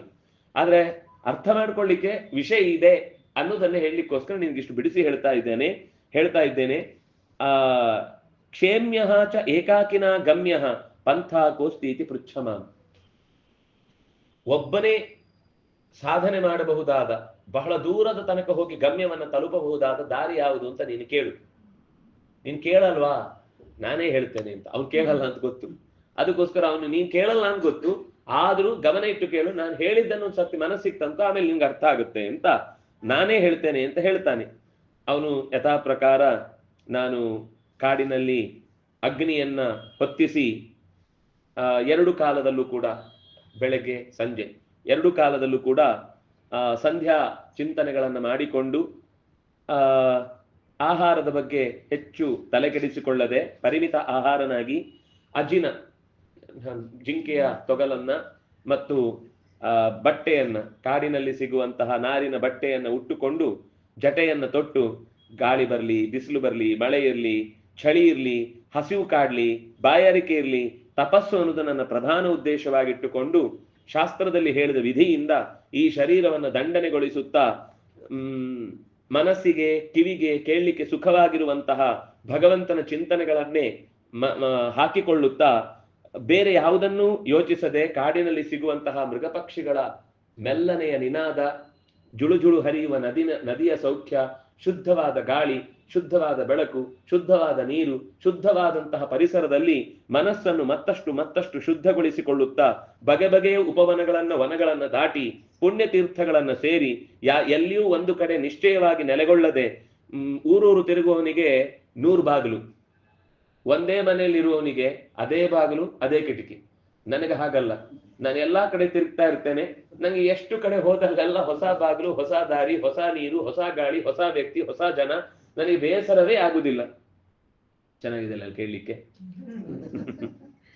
ಸಮಸ್ಯೆ ಏನು ಅಂದ್ರೆ, ಬಾಡಿಗೆ ಮನೆ ಹೋಗುವವನಿಗೆ 10 ಬಾಗಿಲು ಸರಿ, ಆದ್ರೆ ಆ ಒಂದು ಮನೆಯಿಂದ ಇನ್ನೊಂದು ಮನೆಗೆ ಹೋಗುವಾಗ ಎಲ್ಲೆಲ್ಲಿಂದ ಉದುರಿ ಬೀಳುತ್ತೋ ಗೊತ್ತಲ್ಲ ಲಗೇಜ್ಗಳು. ಅನ್ಕೊಂಡದ್ದು ಇಷ್ಟೇ ಸಾಕು ಅಂತ. ಆದ್ರೆ ಅದು ಒಳಗೆ ತುಂಬಿಕೊಂಡ ಮೇಲೆ ತೆಗೆಯುವಾಗ ಗೊತ್ತಾಗುತ್ತೆ ಇಷ್ಟೆಲ್ಲ ಇದೆಯಾ ಮನೆಯಲ್ಲಿ ಅಂತ. ಒಂದು ಕಿಷ್ಕಿಂಧ ಅಂತಂದ್ರೆ ಅದೇ ಮನೆ, ಆ ತರ ಇರುತ್ತೆ ಪರಿಸ್ಥಿತಿ. ಹಾಗಾಗಿ ಇನ್ನೂ ಒಂದು ಮುಖ್ಯವಾಗಿ ಏಕಾಂತಶೀಲಿ, ತನ್ನಲ್ಲಿ ತಾನು ನನ್ನನ್ನು ಮಾತಾಡಿಸ್ಕೊಳ್ಳುವುದು ಅನ್ನೋದನ್ನ ಮರ್ತು ಬಿಟ್ಟಿರ್ತೇನೆ. ಈ ಜಾಡ್ಯದಲ್ಲಿ, ಅಧಿಕಾರದ ಜವಾಬ್ದಾರಿಯ ಮಧ್ಯದಲ್ಲಿ ನನಗೆ ನಾನು ಏನ್ ಮಾಡ್ತಾ ಇದ್ದೇನೆ ಅಂತ ಒಂದ್ ದಿವಸವೂ ನನ್ನ ಹತ್ರ ಮಾತಾಡಿಸ್ಕೊಳ್ಳಿಕ್ಕಾಗಲ್ಲ. ಆದ್ರೆ ಈಗ ನಾನು ಎಲ್ಲವನ್ನು ವಿಚಾರ ಮಾಡ್ಬೋದು. ಏನ್ ಮಾಡ್ಬೇಕು, ಹೇಗ್ ಮಾಡ್ಬೇಕು, ಯಾವಾಗ ಮಾಡ್ಬೇಕು, ಇದೆಲ್ಲವನ್ನು ಪ್ರಶ್ನೆ ಮಾಡಿಕೊಂಡು ವಿಮರ್ಶನ್ ಪಕ್ವೇನ ವರ್ತಯನ್. ಕೆಲವು ವಿಷಯದಲ್ಲಿ ನಾನು ಇನ್ನೂ ಸ್ವಲ್ಪ ಜಾಗೃತನಾಗಬೇಕು ಅಂತ ಗೊತ್ತಾಗುತ್ತೆ. ಕೆಲವು ವಿಷಯದಲ್ಲಿ ಪರವಾಗಿಲ್ಲ, ಈಗ ನಾನೊಂದು ಸ್ವಲ್ಪ ಸ್ಟೇಟಸ್ ಅನ್ನ ಕಾಯ್ಕೊಳ್ತಾ ಇದ್ದೇನೆ ಅಂತ ನನಗೆ ಅರ್ಥ ಆಗುತ್ತೆ. ಪಿತೃಗಳನ್ನು, ದೇವತೆಗಳನ್ನು, ಕಾಡಿನಲ್ಲಿ ಸಿಗುವ ಸಾಮಾನ್ಯ ದೇವತೆಗಳೇನು ಅವರು ಪಂಚಭಕ್ಷ ಪರಮಾನ್ನ ಆಗ್ಬೇಕು ಅಂತ ಏನ್ ಕೇಳಲ್ಲ. ಅಲ್ಲಿ ಸಿಕ್ಕಿದ ಹಣ್ಣು ಹಂಪಲು, ಸಣ್ಣ ಪುಟ್ಟ ಪದಾರ್ಥಗಳಿಂದಲೇ, ಧಾನ್ಯಗಳಿಂದಲೇ ನನಗೆ ಎಷ್ಟು ಸಾಧ್ಯ ಆಗುತ್ತೋ ಅಷ್ಟನ್ನ ಬೇಯಿಸಿ ದೇವರಿಗೆ ಬೇಕಿರುವ ಪದಾರ್ಥಗಳನ್ನ, ನೀರಿನಿಂದ ಏನು ಸಿಗ್ಲಿಲ್ಲ ಅಂದ್ರೆ ಒಳ್ಳೆಯ ಮಾತಿನಿಂದ ಭಕ್ತಿಯಿಂದ ನಮಸ್ಕಾರ ಮಾಡ್ತೇನೆ ದೇವರೇ, ಇವತ್ತು ನನ್ನ ಹತ್ರ ಕೊಡ್ಲಿಕ್ಕೆ ಏನೂ ಇಲ್ಲ ಅಂತ ಬಾಯಿ ಬಿಟ್ಟು ಹೇಳಿದ್ರೆ ಆ ಮಾತಿನಿಂದನೇ ತೃಪ್ತಿ ಆಗ್ತಾನೆ. ಕೊನೆಗೆ ಅದರ ಜೊತೆಗೆ ಒಂದು ಉದ್ಧರಣೆಯಲ್ಲಿ ನೀರು ತೆಗೆದು ದೇವರೇ ಆಭರಣ ಸಮರ್ಪಯಾಮಿ, ಇನ್ನೇನು ಒಂದಿಷ್ಟು ಇರುತ್ತಲ್ಲ, ಇದ್ದು ದೇವರಿಗೆ ನೀರು ಕುಡಿಸಿದ್ರೆ ನೀರೇ ಕುಡಿಸ್ತಾನೆ, ಅದು ಬೇರೆ. ಇಲ್ಲ ತನಗೆಂದೊಬ್ಬ ಸುಳ್ಳು ಮಾತಾಡಿದರೆ ಎಲ್ಲವನ್ನು ಕಸುಕೊಂಬ ಕಳ್ಳದೊರೆಗೆ ಅಂತ ವಿಜಯದಾಸರು ತುಂಬಾ ಚೆನ್ನಾಗಿ ಹೇಳ್ತಾರೆ. ಆದ್ರೆ ನಿಜವಾಗಿ ನಮ್ಮ ಹತ್ರ ಇಲ್ಲ ಅಂದಾಗ ದೇವರಿಗೆ ನೀರು ಅಂದ್ರೆ ಬಹಳ ಇಷ್ಟ ಅಂತೆ. ಯಾಕೆಂದ್ರೆ ನೀರಿನಲ್ಲಿ ಚಿಂತಿಸಿದ ಎಲ್ಲಾ ವಸ್ತುಗಳನ್ನು ಭಗವಂತ ಆಯ್ತು ಅಂತ ಕಲ್ಪಿಸಿಕೊಂಡು ತಾನು ಸ್ವೀಕರಿಸಿ ಅದರ ಫಲವನ್ನು ಕೊಡ್ತಾನೆ ಅಂತ ಲೆಕ್ಕ. ಹಾಗಾಗಿ ದೇವರನ್ನು ಪೂಜೆ ಮಾಡೋದೇನು ಕಷ್ಟ ಇಲ್ಲ. ಕಾಡಲ್ಲಿ ಬೇಕಾದಷ್ಟು ನೀರು ಸಿಗುತ್ತೆ. ಯಾವ ನದಿಯನ್ನು ಯಾರು ತಡೆದು ನಿಲ್ಲಿಸಿ ಡ್ಯಾಮ್ ಹಾಕಿ ಒದ್ದಾಡುವಂತ ಪರಿಸ್ಥಿತಿ ಇಲ್ಲ. ಈಗ ಹಾಗಿಲ್ಲ ಬಿಡಿ, ಈಗ ಕಾಡು ಸಿಗುವುದು ಕಷ್ಟ, ನದಿ ಸ್ವಚ್ಛವಾಗಿ ಓಡಾಡುವುದು ಕಷ್ಟ. ಹಾಗಾಗಿ ನಾನು ಏವಂ ಈ ರೀತಿ ಅರಣ್ಯ ಶಾಸ್ತ್ರಾಣಂ ಉಗ್ರ ಮುಗ್ರತರಂ ವಿಧಿಂ, ಅರಣ್ಯದ ವಾಸ ಮಾಡಬೇಕಾದಾಗ ಯಾವ್ಯಾವ ರೀತಿ ವ್ರತಾನುಷ್ಠಾನಗಳನ್ನು ಮಾಡಬೇಕೋ ಅದನ್ನ ಮಾಡ್ತಾ ಈ ದೇಹದ ಕೊನೆಯ ಗಳಿಗೆಯನ್ನ ಕಾಯುವುದಕ್ಕೆ ಏನ್ ಬೇಕೋ ಅದನ್ನ ನಿರಂತರ ಮಾಡ್ಕೊಂಡು ಹೋಗ್ತೇನೆ. ಭಿಕ್ಷೆಯನ್ನ ಬೇಡುತ್ತಾ ಮುಂಡನ ಮಾಡಿ ದೇಹವನ್ನ ಎಷ್ಟು ಬೇಕೋ ಅಷ್ಟಕ್ಕೇನೆ ಉಪಯೋಗಿಸಿಕೊಂಡು ಒಂದು ಮರದ ಕೆಳಗಡೆ, ಅದೇ ಮನೆ, ಅದಕ್ಕಿಂತ ಬಿಟ್ಟು ಬೇರೆ ಜಾಗನೇ ಬೇಡ ನಮ್ಗೆ ಉಳ್ಕೊಳ್ಳಿಕ್ಕೆ.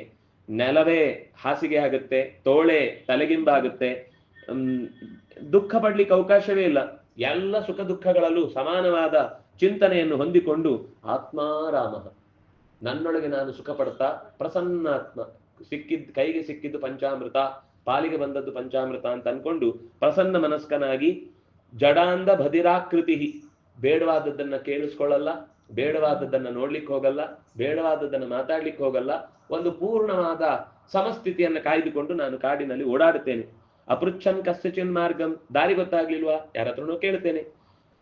ಎಲ್ಲೋ ರಾತ್ರಿ ಆಯ್ತು, ಕಷ್ಟ ಆಯ್ತು, ಎಲ್ಲೋ ಒಂದ್ ಕಡೆ ನೆರಳಲ್ಲಿ ಉಳ್ಕೊಳ್ತೇನೆ. ನ ದೇಶಂ, ನನಗೆ ದೇಶ ಅಂತಿಲ್ಲ, ದಿಕ್ಕು ಅಂತಿಲ್ಲ, ದೆಸೆ ಅಂತಿಲ್ಲ, ಸಂಪತ್ತು ಬೇಕಿಲ್ಲ. ಎಲ್ಲಿ ಹೋಗ್ತೇನೋ ಅಲ್ಲಲ್ಲಿ ಹೊಸ ವಿಷಯಗಳು ಕಣ್ಣಿಗೆ ಕಾಣುತ್ತೆ, ಕಿವಿಗೆ ಬೀಳುತ್ತೆ, ನೋಡ್ಲಿಕ್ಕೆ ಸಿಕ್ಕಿದ ಸಂಗತಿಗಳನ್ನು ಹೊಸತನ್ನ ಕಲ್ತುಕೊಂಡು ಮುಂದಕ್ಕೆ ಹೋಗ್ತೇನೆ. ನಾನು ಹಾಗೆ ಭಿಕ್ಷೆ ಬೇಡುವಾಗ 4 ಜನಕ್ಕೆ ತೊಂದರೆ ಆಗತ್ತಲ್ವಾ ಅಂದ್ರೆ ನಾನು ಹಾಗೆ ತೊಂದರೆ ಕೊಡಲ್ಲ. ಎಲ್ಲ ಜನ ಓಡಾಡಿ ಅವರವರಿಗೆ ಬೇಕಿರುವ ವಸ್ತುಗಳನ್ನೆಲ್ಲ ತಗೊಂಡು ಹೋದ ಮೇಲೆ ನಾನು ನಿಧಾನಕ್ಕೆ ಒಂದು 3-4 ಮನೆಗಳಿಗೆ ಹೋಗಿ ಇದ್ರೆ ಕೊಡಿ, ಇಲ್ಲ ಅಂದ್ರೆ ನೀವು ಕೊಡುದು ಬೇಡ ಅಂತ ಹೀಗೆ ಹೇಳಿಯೇ ಅವ್ರ ಹತ್ರ ಏಕಕಾಲಂ ಚರನ್, ಬೆಳಗಿನ ಒಂದು ಹೊತ್ತು ಮಾತ್ರ ಬೇಡ್ತೇನೆ, ಮತ್ತೆ ರಾತ್ರಿ ಊಟವನ್ನು ಬಿಡ್ತೇನೆ. ರಾತ್ರಿ ಯಾರತ್ರನೂ ಇಂತಹ ಪದಾರ್ಥ ಬೇಕು ಅಂತ ಕೇಳಲಿಕ್ಕೂ ನಾನು ಹೋಗಲ್ಲ ಅಂತ ವಿಮುಕ್ತ ಸರ್ವಸಂಗೇಭ್ಯ, ಎಲ್ಲ ತರದ ಸಂಘಗಳಿಂದಲೂ ದೂರನಾಗಿ ಎಲ್ಲಾ ತರದ ಬೇಡವಾದ ಮಾತಿನ ಹಗ್ಗಗಳಿಂದ ಪಾರಾಗಿ ಭಗವಂತನನ್ನೇ ನಿರಂತರವಾಗಿ ಚಿಂತಿಸುತ್ತಾ, ಯಾವುದೇ ಇದ್ಯಾಕೆ ಹಾಗಾಯ್ತು, ಅದ್ಯಾಕೆ ಹೀಗಾಯ್ತು, ಅದ್ಯಾಕೆ ಇಲ್ಲಿ ಬರ್ಬೇಕಿತ್ತು, ಇದ್ಯಾಕೆ ಅಲ್ಲಿ ಇರ್ಬೇಕಿತ್ತು, ಈ ಪ್ರಶ್ನೆಗಳೇ ಬರುವುದಿಲ್ಲ. ಈ ಮನೆ ಮಠ ಅಧಿಕಾರ ಅಂತೆಲ್ಲ ಬಂದ್ರೆ ಪ್ರತಿಯೊಂದಕ್ಕೂ ಕ್ವಶನ್. ಯಾಕೆ ಅವರೇ ತರಬೇಕಿತ್ತು, ಇವ್ರು ಕೊಡ್ಬೋದಿತ್ತಲ್ಲ, ಅವ್ರು ಯಾಕೆ ಟ್ಯಾಕ್ಸ್ ಕಟ್ಲಿಲ್ಲ, ಇವ್ರು ಕಟ್ಬೇಕಿತ್ತಲ್ವಾ ಅಂತ ಹೀಗೆ 100 ಪ್ರಶ್ನೆ. ಇದೇನು ಇರಲ್ಲ. ಸ್ವಸ್ಥವಾದ ಮನಸ್ಸಿನಲ್ಲಿ ಸಂಸಾರವನ್ನ ದಾಟಿಕೊಂಡು ಹೋಗುವುದಕ್ಕೆ ಬೇಕಿರುವ ಎಲ್ಲ ಕಾರ್ಯಭಾರಗಳನ್ನು ನಾನು ಮಾಡಿಕೊಂಡು ದೇಹಂ ಸಂಸ್ಥಾಪಯಿಷ್ಯಾಮಿ ನಿರ್ಭಯಂ ಮಾರ್ಗಮಾಸ್ಥಿತ, ನನ್ನಿಂದ ಯಾರಿಗೂ ಉಪದ್ರ ಆಗುದಿಲ್ಲ, ನಾನು ಯಾರಿಗೂ ಭಯ ಪಟ್ಕೊಂಡು ಓಡಾಡಬೇಕಾದ ದುಸ್ಥಿತಿ ಬರಲ್ಲ. ಈ ಅರಮನೆ, ರಾಜ್ಯ, ಅಧಿಕಾರ, ಅಯ್ಯಯ್ಯೋ ಎಷ್ಟು ಕಷ್ಟ, ಎಷ್ಟು ಜನರ ಕೈಯಲ್ಲಿ ಯಾವಾಗ ಹೇಗೆ ದಾಳಿ ಆಗ್ಬಹುದು ಅಂತ ಚಿಂತೆಯಲ್ಲೇ ತಲೆಯೆಲ್ಲ ಬೆಳಗಾಗೋಗ್ಬಿಡುತ್ತೆ.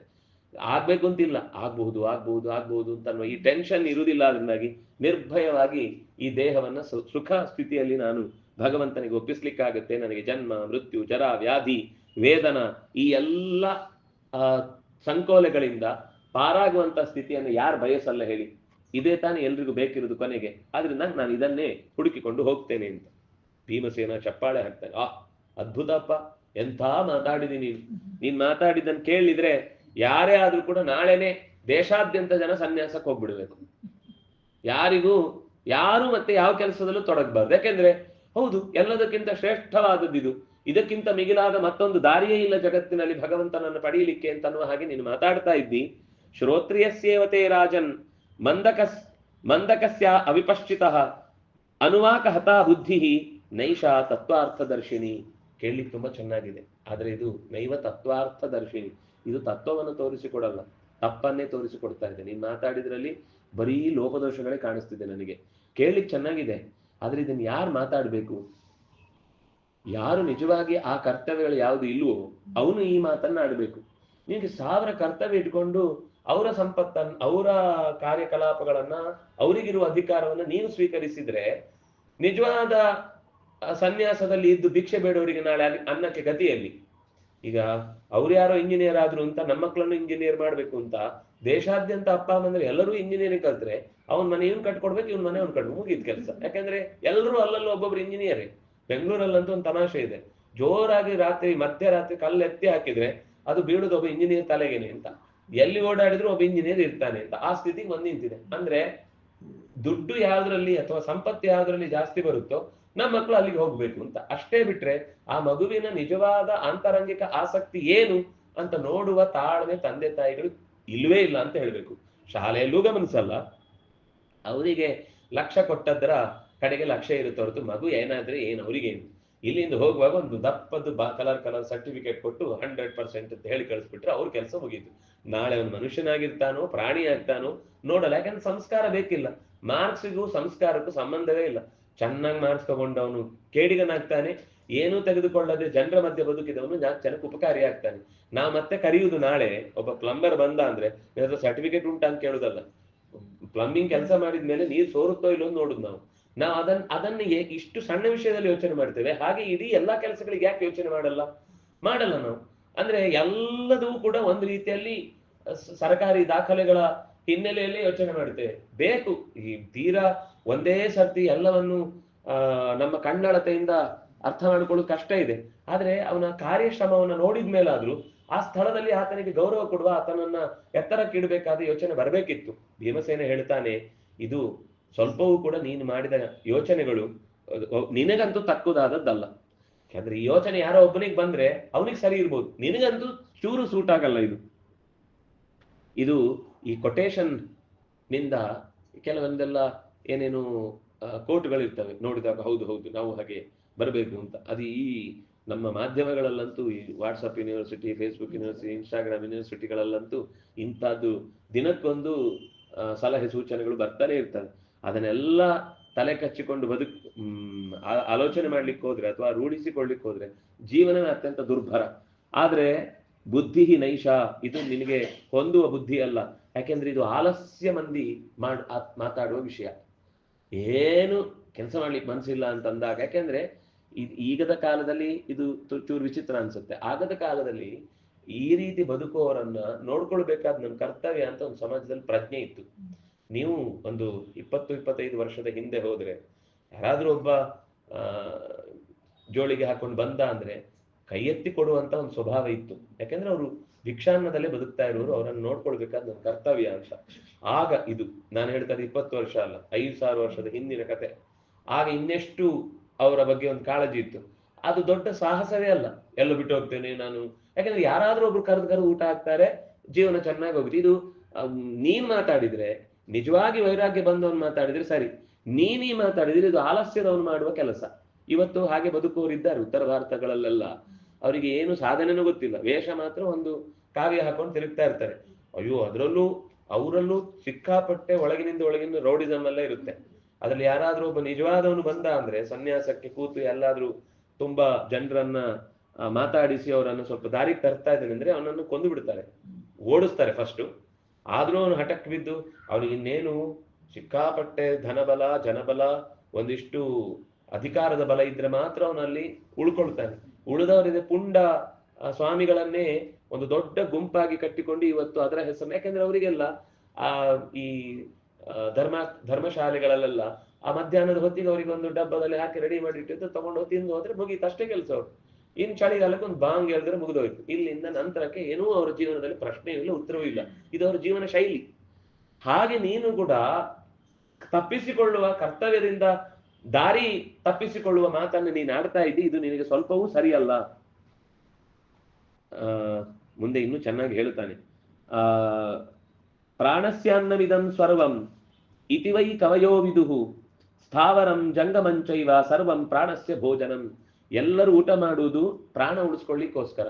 ನೀನು ಬರೀ ಪ್ರಾಣ ಉಳಿಸ್ಕೊಳ್ಳೋ ಮಾತಾಡ್ತಾ ಇದ್ದಿ. ಇಷ್ಟು ಜನರ ಪ್ರಾಣ ತೆಗ್ದದ್ದು ಮತ್ತು ಈಗ ಯಾರು ಆ ಪ್ರಾಣವನ್ನು ಕಳ್ಕೊಂಡ ಪರಿವಾರದವರಿದ್ದಾರೋ ಅವರನ್ನು ಹೇಗೆ ಉಳಿಸುವುದು ಅನ್ನೋದ್ರ ಬಗ್ಗೆ ಯೋಚನೆ ಮಾಡ್ತಿಲ್ಲ ನೀನು. ಆದದಾನಸ್ಯ ಚೇದ್ರಾಜಂ ಏಕೇಚಿತ್ ಪರಿಪಂಥಿನಃ ಹಂತವ್ಯಾಹ ತ ಇತಿ ಪ್ರಾಜ್ಞಾಃ ಕ್ಷತ್ರ ಧರ್ಮ ವಿದು. ಕ್ಷತ್ರ ಧರ್ಮವನ್ನು ಸರಿಯಾಗಿ ತಿಳಿದವರು ಏನು ಹೇಳ್ತಾರೆ?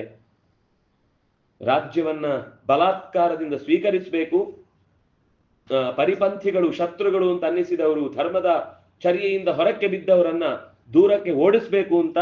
ಅಷ್ಟೇ ಅಲ್ಲ, ಅವರು ಅಕಸ್ಮಾತ್ ಮತ್ತೂ ಕೇಳಲಿಲ್ಲ ಅಂದ್ರೆ ಹಂತವ್ಯಾಹ, ಅವರನ್ನು ಕೊನೆಗಾಣಿಸ್ಬೇಕು. ಆಗ ಪ್ರಜೆಗಳಿಗೆ ಕ್ಷೇಮದ ವಾತಾವರಣವನ್ನು ಕಲ್ಪಿಸ್ಲಿಕ್ಕೆ ಸಾಧ್ಯ ಆಗುತ್ತೆ. ಇಲ್ಲ ಅಂದ್ರೆ ಕಲ್ಲೆಸೆಯವರೇ ಜಾಸ್ತಿ ಆಗ್ತಾರೆ. ಅವ್ರಿಗೆ ಕಲ್ಲೆಸೆಯುವುದೇ ಅವರ ಅವ್ರಿಗೆ ಈ ಜೀವನದಲ್ಲಿ ಗೊತ್ತಿರೋದು ಅದೊಂದೇ, ಬೇರೆ ಏನೂ ಇಲ್ಲ. ಏನು ಒಳ್ಳೇದಾದ್ರೂ ಕಲ್ಲೆಸೆಯುವುದು ಒಂದು ದುರ್ಬುದ್ಧಿ.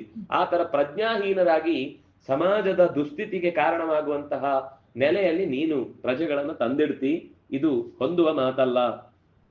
ಒಂದೆರಡು ಮೂರು ಉದಾಹರಣೆ ಕೊಡ್ತಾ ಹೋಗ್ತಾನೆ. ಯಥಾ ಹಿ ಪುರುಷ ಸ್ಖಾತ್ವಾ ಕೂಪಂ ಅಪ್ರಾಪ್ಯ ಚೋದಕಂ ಪಂಕದಿಗ್ಧೋ ನಿವರ್ತೇತ ಕರ್ಮೇದಂ ನಸ್ತಥೋಪಮಂ. ಇದು ಹೇಗಾಯ್ತು ಅಂದ್ರೆ, ಎಲ್ಲ ಯುದ್ಧ ಮಾಡಿ ಅಧಿಕಾರವನ್ನು ಇನ್ನೇನು ಕೈಗೆ ತಗೊಳ್ಬೇಕು ಅಂತ ಬಂದಾಗ ಒಬ್ಬ ವ್ಯಕ್ತಿಗೆ ಸಿಕ್ಕಾಪಟ್ಟೆ ಬಾಯಾರಿಕೆ ಆಯ್ತು. ಬಾಯಾರಿಕೆ ಆದಾಗ ಅವನು ಗುಂಡಿ ತೋಡ್ದ. ಅವನು ಎಂತ ಬುದ್ಧಿವಂತ ನೋಡಿ, ಬಾಯಾರಿಕೆ ಆದಾಗ ಗುಂಡಿ ತೋಡ್ದ.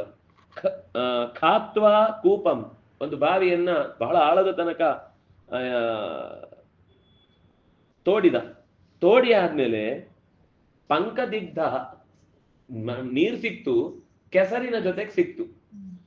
ನೀರು ಸಹ ಶುದ್ಧವಾದ ಸಿಗ್ಲೇ ಇಲ್ಲ ಕೊನೆಗೆ ಅಷ್ಟೆಲ್ಲ ಮಾಡಿ ಪಂಕದಿಗ್ಧವಾದ ಕೆಸರೇ ತುಂಬಿಕೊಂಡಿರುವಂತಹ, ಕೆಸರು ಅಂದ್ರೆ ಬರೀ ಕೆಸರೇ, ನೀರಿನ ಅಂಶವೇ ಇಲ್ಲ ಅದರಲ್ಲಿ, ಕೆಸರೇ ತುಂಬಿಕೊಂಡಿರುವ ಜಾಗದಲ್ಲಿ ಏನು ಇನ್ನು ನನಗೆ ಸಿಗ್ಲಿಕ್ಕಿಲ್ಲ ಅಂತ ಆ ಬಾವಿಯ ಜಾಗದಿಂದ ಅವನು ಹೊರಟು ಹೋದ್ರೆ, ಬಾಯಾರಿದವನು, ತಾನೇ ಬಾವಿ ತೋಡಿದವನು, ತೋಡಿ ಆಳದ ತನಕ ಏರಿದ ಮೇಲೆ ಬರೀ ಕೆಸರಿನ ಭಾಗ ಮೈಗೆಲ್ಲ ಅಂಟಿಸಿಕೊಂಡು ನೀರು ಕುಡಿಲಿಕ್ಕೂ ಸಿಗದೆ ವಾಪಸ್ ಹೋಗುವವನ ಸ್ಥಿತಿ ಹೇಗಿರುತ್ತೋ ನಮ್ಮ ಸ್ಥಿತಿ ಹಾಗಿದೆ. ಈಗ ಯಾವುದಕ್ಕೋಸ್ಕರ ಇಷ್ಟು ಹೋರಾಟ ನಡೆಸಿದ್ದು? ದುರುಳರ ಕೈಯಿಂದ ರಾಜ್ಯಭಾರವನ್ನ ಮರಳಿ ಸಜ್ಜನರಿಗೆ ಧೈರ್ಯವನ್ನು ತುಂಬುವುದಕ್ಕೋಸ್ಕರ ಪ್ರಯತ್ನ ಮಾಡಿದ್ದು. ಈಗ ಇದನ್ನು ಬಿಟ್ಟು ಹೋಗ್ತಾ ಇದ್ದಿ. ಯಥಾರುಹ್ಯ ಮಹಾವೃಕ್ಷಂ ಅಪಹೃತ್ಯ ತಥೋ ಮಧು ಅಪ್ರಾಶ್ಯ ನಿಧನಂ ಗಚ್ಚೇತ್ ಕರ್ಮೇದಂ ನಸ್ತಥೋಪಮಂ. ನಮ್ಮ ಕರ್ಮ ಹೇಗಿದೆ ಅಂದ್ರೆ, ತುಂಬಾ ಎತ್ತರದ ಮರದ ತುದಿಯಲ್ಲಿ ಒಂದು ಜೇನುಗೂಡು ಇತ್ತು, ತುಂಬಾ ಫಲವತ್ತಾದ ಜೇನು. ಅದು ಕೆಲವು ಕಾಲದಲ್ಲಿ ಅಮಾವಾಸ್ಯೆ ಆದ್ಮೇಲೆ ಆದ್ರೆ ಅದರಲ್ಲಿ ಕುಡಿದು ಬಿಡುತ್ತವೆ ಅವುಗಳು. ಅದಕ್ಕಿಂತ ಪೂರ್ವದಲ್ಲಿ ತೆಗಿಬೇಕು ಅಂತಿದೆ, ಅದಕ್ಕೂ ದಿನ ಇದೆ, ಅವ್ರಿಗೆ ಚೆನ್ನಾಗಿ ಗೊತ್ತಿರುತ್ತೆ. ನಮ್ಗೆ ಈಗಿದವ್ರು ಕೇಳಿದ್ರೆ ಅದೆಲ್ಲ ಗೊತ್ತಿರುತ್ತೆ. ಹೋಗ್ತಾ ಇದ್ರೆ ಬರೀ ಪಾಚಿಸ್ ಅಂದ್ರೆ ಅದರ ಕೆತ್ತೆ ಸಿಗುತ್ತೆ ಅಷ್ಟೇ, ಅದ್ರಲ್ಲಿ ಜೇನೆ ಇರಲ್ಲ ಕೆಲವೊಮ್ಮೆ. ಅದಕ್ಕೊಂದು ಸಮಯ ನೋಡಿ ತೆಗಿಬೇಕು. ಒಬ್ಬ ಯಾರೋ ಕಷ್ಟಪಟ್ಟು ತೆಗೆದು ಅದನ್ನೆಲ್ಲ ಹಿಂಡಿ ಚೆನ್ನಾಗಿ ಪಾತ್ರೆಯಲ್ಲಿ ಹಾಕಿ ಇನ್ನೇನು ತಿನ್ನಬೇಕು ಅಂತ ಅನ್ನುವಾಗ ಉಸಿರು ಕಟ್ಟಿ ಸತ್ತೋದ. ನಮ್ಮ ಸ್ಥಿತಿ ಹಾಗಿದೆ. ಜೇನು ಕಷ್ಟಪಟ್ಟು ಫ್ರೆಶ್ ಕುಡಿದ್ರೆ ಜೀವ ಧಾತು, ಅದು ದೇಹಕ್ಕೆ ತುಂಬಾ ಉಪಯುಕ್ತವಾದಂತಹ ಪದಾರ್ಥ. ಆದ್ರೆ ಜೀವನೇ ಹೊರಟೋದ್ರೆ ಆ ಜೇನನ್ನು ತಗೊಂಡು ಏನ್ ಮಾಡುದು? ಹಾಗಾಯ್ತು ನಮ್ಮ ಪರಿಸ್ಥಿತಿ. ಯಥಾ ಶತ್ರುನ್ ಘಾತಯಿತ್ವಾ ಪುರುಷ ಕುರು ನಂದನ ಆತ್ಮಾನಂ ಘಾತಯೇತ್ ಪಶ್ಚಾತ್ ಕರ್ಮೇದಂ ನಸ್ತಥೋಪಮಂ. ಶತ್ರುಗಳನ್ನೆಲ್ಲ ಹೊಡೆದು ಕೊನೆಗೆ ನಾನು ಬದುಕೇನು ಉಪಯೋಗ ಅಂತ ಅವನೇ ಕತ್ತಿಯಿಂದ ತನ್ನನ್ನು ಕೊಯ್ದುಕೊಂಡು ಸತ್ತ ಅಂತೆ. ನೀನ್ ಇದೇ ಮಾಡ್ತಾ ಇರೋದು ಈಗ, ಇದನ್ ಬಿಟ್ಟು ಬೇರೆ ಏನು ಮಾಡ್ತಿಲ್ಲ ನೀನು. ಯಥಾನ್ನಂ ಕ್ಷುತಿತೋ ಲಬ್ಧ್ವಾ ನ ಭುಂಜೀಯಾತ್ ಯದೃಚ್ಛಯ ಕಾಮೀನ ಕಾಮಿನೀಂ ಲಬ್ಧ್ವಾ ಕರ್ಮೇದಂ ನಸ್ತಥೋಪಮಂ.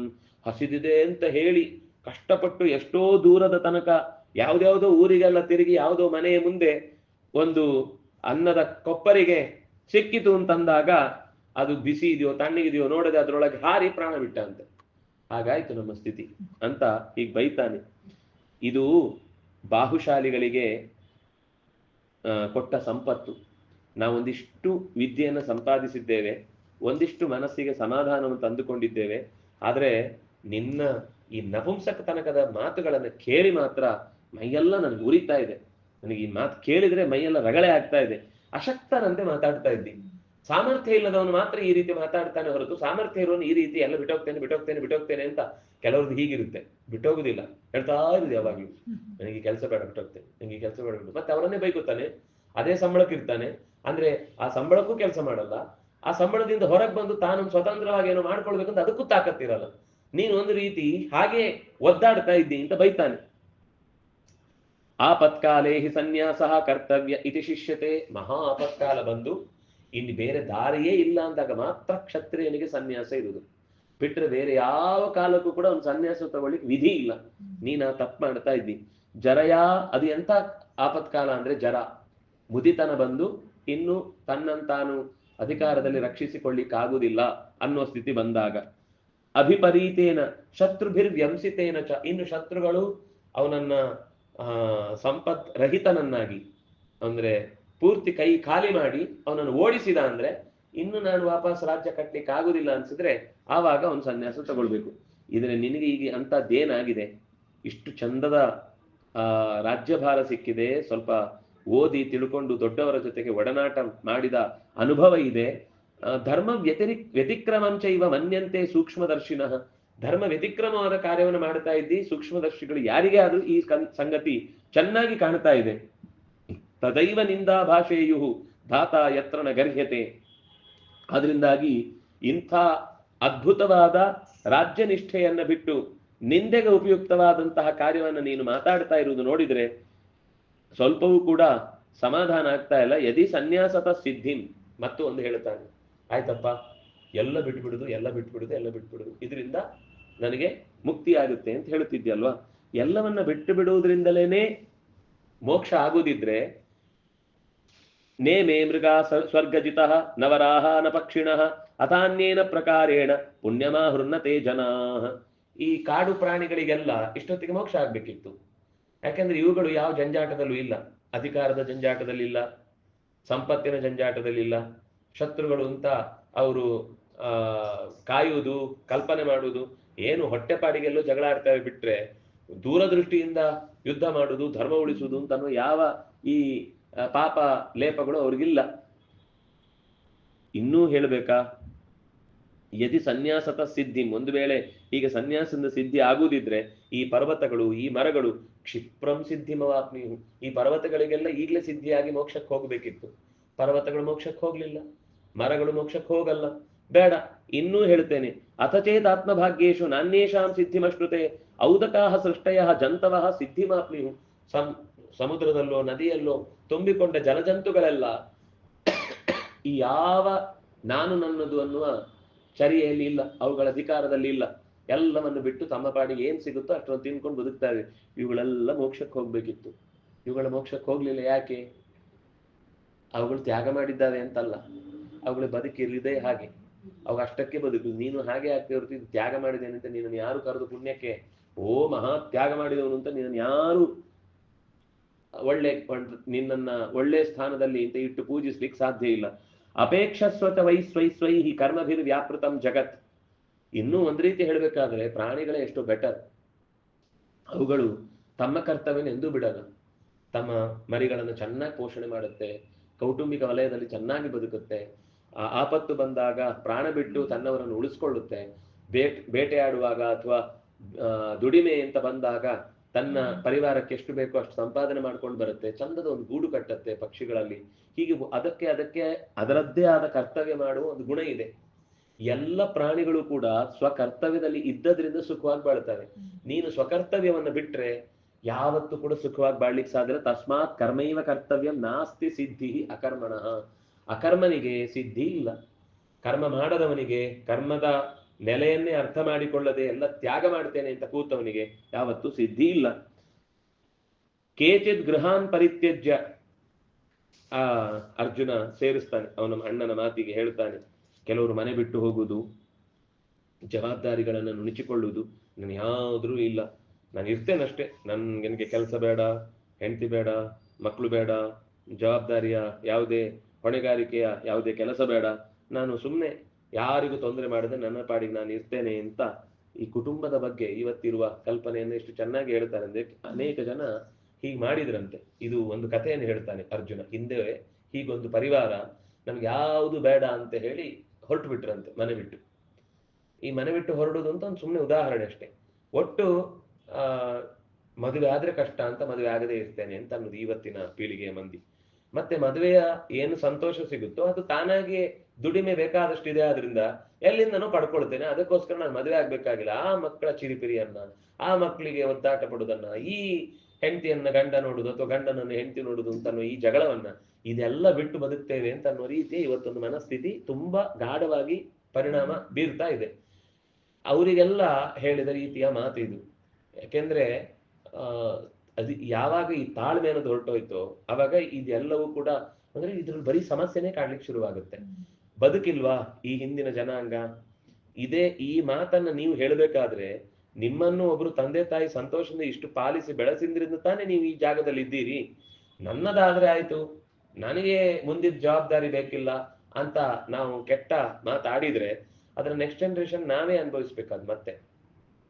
ಈಗ ನೀರ್ ಹಾಳಾದ್ರೆ ಹಾಳಾಗ್ಲಿ, ಅಯ್ಯೋ ಅದು ಅಂತರ್ಜಲನೋ ಮೇಲಿನ ಜಲನೋ ಕೆಳಗಿನ ಜಲನೋ ನದಿನೋ ಏನೋ ಹಾಳಾಗ್ಲಿ ಅಂತ ಎಲ್ಲರೂ ಕಸ ಎಸಿತಾರೆ.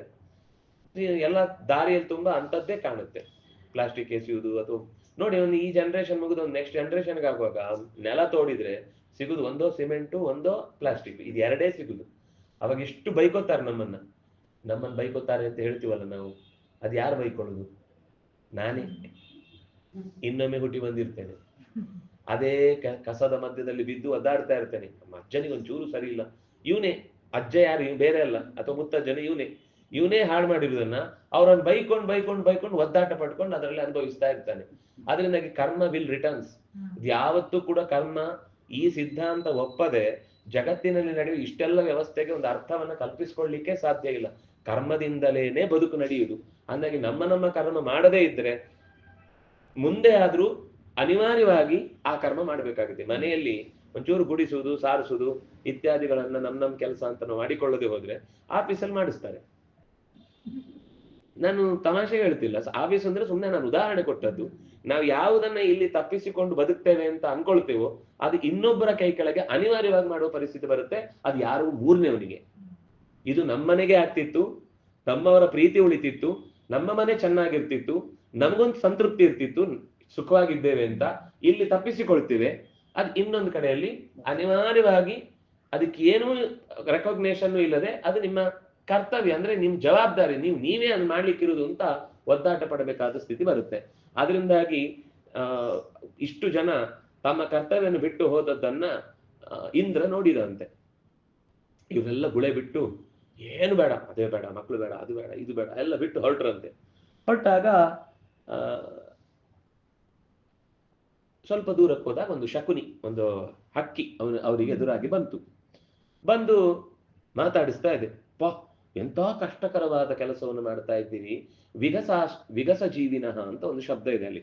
ನೀವೆಲ್ಲ ವಿಗಸ ಜೀವಿಗಳು, ಅಂದ್ರೆ ಆಹಾರಕ್ಕಾಗಿ ಅದಕ್ಕೆ ಇದಕ್ಕೆ ಅಂತ ಏನು ಯೋಚನೆ ಮಾಡದೆ ಹೇಗ್ ಸಿಕ್ತೋ ಹಾಗೆ ಸಿಕ್ಕೊಂಡು ನೀವು ಹೋಗ್ತಾ ಇದ್ದೀರಿ ಅಂತ ಅನ್ನುವ ಅರ್ಥದ ಹಾಗೆ ಅವರಿಗೆ ಅನ್ನಿಸಿ ಅದು ಹೊಗಳುತ್ತೆ. ನೀವೆಲ್ಲ ವಿಗಸ ಜೀವರು, ಎಷ್ಟು ಅದ್ಭುತ, ಹಾಗೆ ಹೀಗೆ ಅಂತ. ಅವರಿಗೆ ತುಂಬಾ ಅಹೋ ಅದ್ಭುತ, ಶಕುನಿಯೇ ನಮ್ಮನ್ನು ಹೊಗಳುತ್ತಾ ಇದೆ. ಶಕುನಿ ಅಂದ್ರೆ ಹಕ್ಕಿ ಅಂತ ಅರ್ಥ, ಆ ಶಕುನಿ ಅಲ್ಲ. ಇಲ್ಲಿ ಆ ಹಕ್ಕಿ ಅವರನ್ನು ಹೊಗಳಿತು ಅಂತ ಅಂದುಕೊಂಡು ಅಹೋಬತಾಯಂ ಶಕುನಿ ವಿಘಸಾಶಾನ್ ಪ್ರಶಂಸತಿ ಅಸ್ಮಾನ್ ನೂನಮಯಂ ಶಾಸ್ತಿ ವಯಂ ಚ ವಿಘಸಾಶಿನಃ. ನಮಗೆ ಮುಂದೆ ಒಳ್ಳೆ ಲೋಕ ಇದೆ, ನಾವು ಈ ಎಲ್ಲವನ್ನು ಬಿಟ್ಟು ತ್ಯಾಗ ಮಾಡಿಕೊಂಡು ಬಂದಿದ್ದೇವೆ ಅನ್ನೋದಕ್ಕೆ ಒಂದು ಹಕ್ಕಿ, ಶಕುನದ ಹಕ್ಕಿ ನಮ್ಮನ್ನ ಬಂದು ಇಷ್ಟು ಚೆನ್ನಾಗಿ ಹೊಗಳುತ್ತಾ ಇದೆ ಅಂದ್ರೆ ನಮ್ಮಷ್ಟು ಗ್ರೇಟ್ ಇನ್ಯಾರಿಲ್ಲ. ಅಂದ್ರೆ ಇದೊಂದು ಸೂಚನೆ, ನಾವು ಮುಂದಕ್ಕೆ ಹೋದ ದಾರಿ ಸುಖಮಯವಾಗಿದೆ, ನಾವು ನಿಜವಾಗಿ ಸರಿಯಾದ ದಾರಿ ತಲುಪಿದ್ದೇವೆ ಅಂತ ಸೂಚನೆ ಕೊಡ್ತಾ ಇದೆ ಅಂತ ಎಲ್ಲರೂ ಅವರವರೇ ಹೊಗಳಿಕೊಂಡು ಮಾತಾಡಿದ್ರಂತೆ. ಆ ಹಕ್ಕಿ ಹೇಳುತ್ತಂತೆ, ನಾಹಂ ಇಷ್ಮಾನ್ ಪ್ರಶಂಸಾಮಿ, ನಾನು ಬೈದಿದ್ದು ನಿಮಗೆ, ಹೊಗಳಿದ್ದಲ್ಲ. ಕೆಲವೊಮ್ಮೆ ನಮಗೆ ಹೊಗಳದ್ ಯಾವುದು ಬೈದಿದ್ದು ಯಾವುದು ಗೊತ್ತಾಗಲ್ಲ. ನಾನು ಹೊಗಳಿದ್ದಲ್ಲ, ನಿಮ್ಮನ್ನು ಬೈದಿದ್ದು. ಪಂಕ ದಿಗ್ಧಾನ್ ರಜಸ್ವಲಾನ್ ಉಚ್ಚಿಷ್ಟ ಭೋಜಿನೋ ಮಂದಾನ್ ಅನ್ಯೇ ವೈ ವಿಘಸಾಶಿನಃ.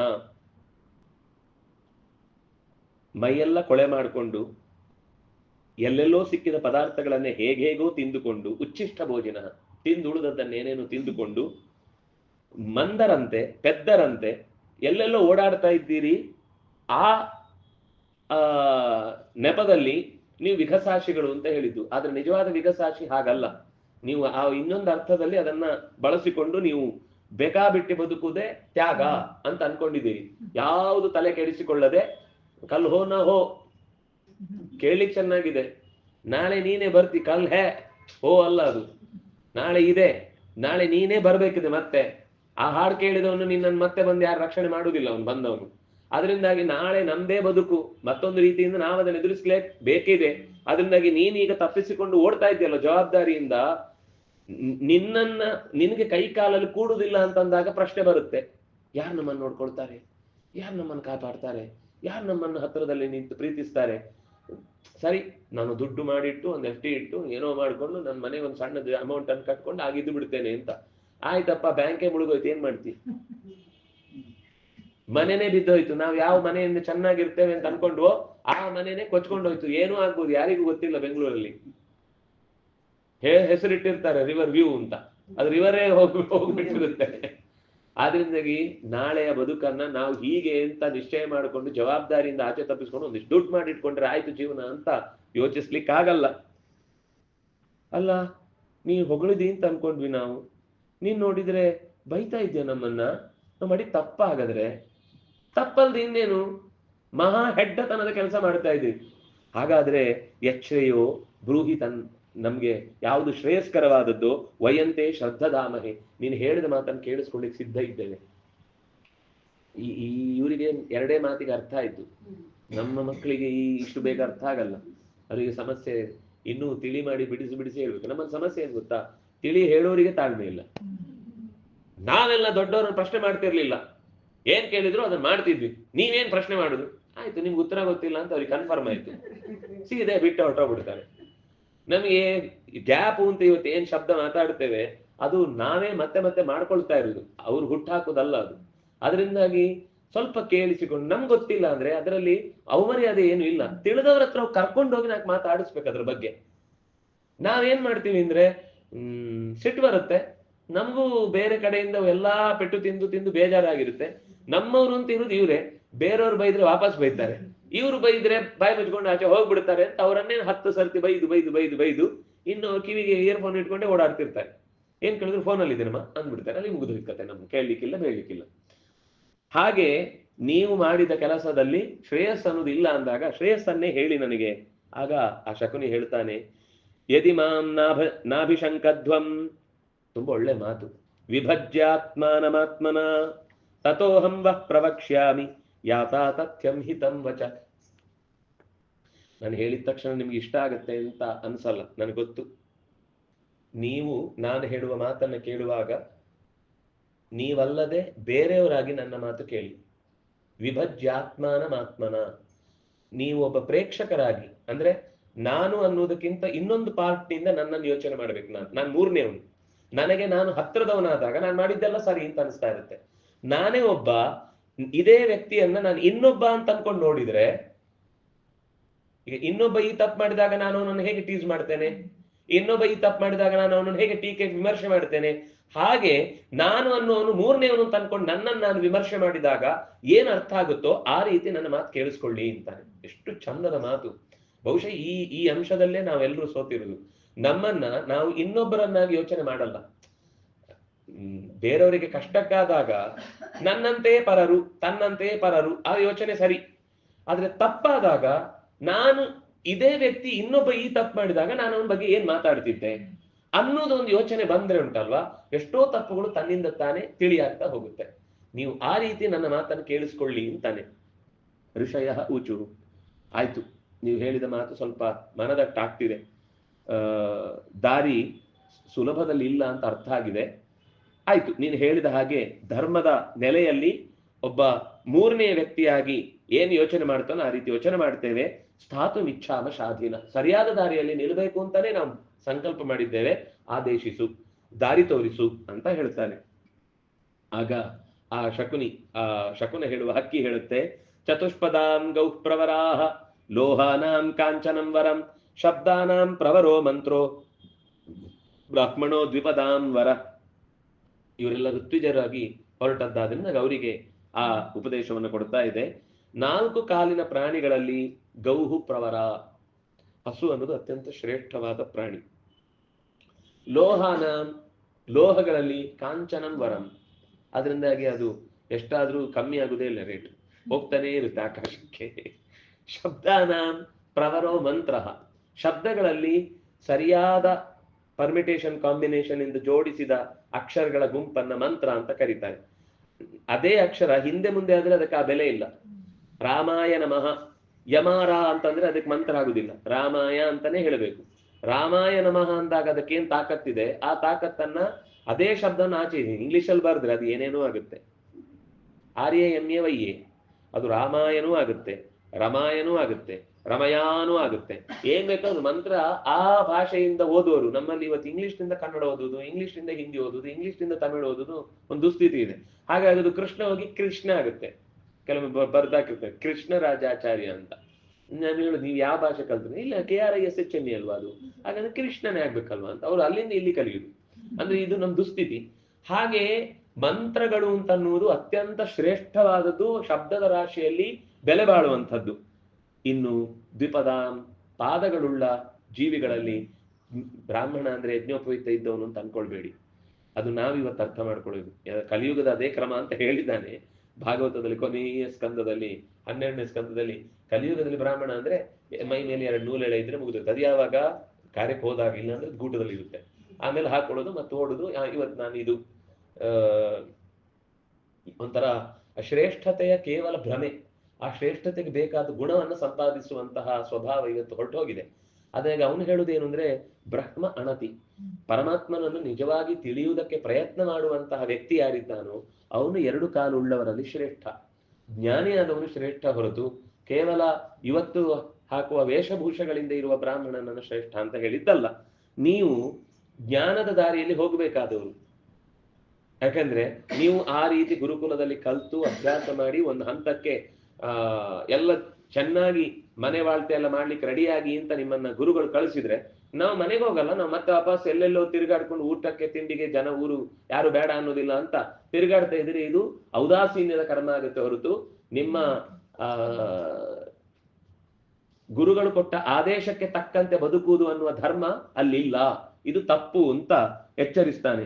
ಮಂತ್ರೋಯಂ ಜಾತ ಕರ್ಮಾದಿ ಬ್ರಾಹ್ಮಣಸ್ಯ ವಿಧೀಯತೆ ಜೀವತೋಪಿ ಯಥಾ ಕಾಲಂ ಶ್ಮಶಾನ ನಿಧನಾಂತಕಃ.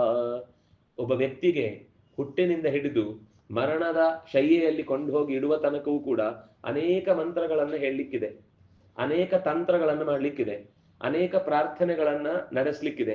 ಇದೆಲ್ಲವೂ ಜ್ಞಾನಪೂರ್ವಕವಾಗಿ ನಡೆದಾಗ ಮಾತ್ರ ಅರ್ಥವತ್ತಾಗತ್ತೆ. ಇವತ್ತು ನಾವು ಯಾವ ಸಂಸ್ಕಾರವನ್ನು ಅರ್ಥವತ್ತಾಗಿ ನಡೆಸಲಿಕ್ಕೆ ಸಿದ್ಧರೇ ಇಲ್ಲ. ಮದ್ವೆ ಅಂದ್ರೆ ಒಂದು ಡೊಂಬರಾಟ ಅಷ್ಟೇ. ಅವ್ರು ಎಷ್ಟು ಕೊಟ್ರು ಇವ್ರು ಎಷ್ಟು ಕೊಟ್ರು ಅಂತ ಅಲ್ಲಿಗೆ ನಿಂತು ಬಿಡುತ್ತೆ. ಕೊನೆಗೆ 3ನೇವರು ಊಟ ಚೆನ್ನಾಗಾಯ್ತಾ, ಅವ್ರಿಗೆ ಅಷ್ಟೇ ಸಾಕು.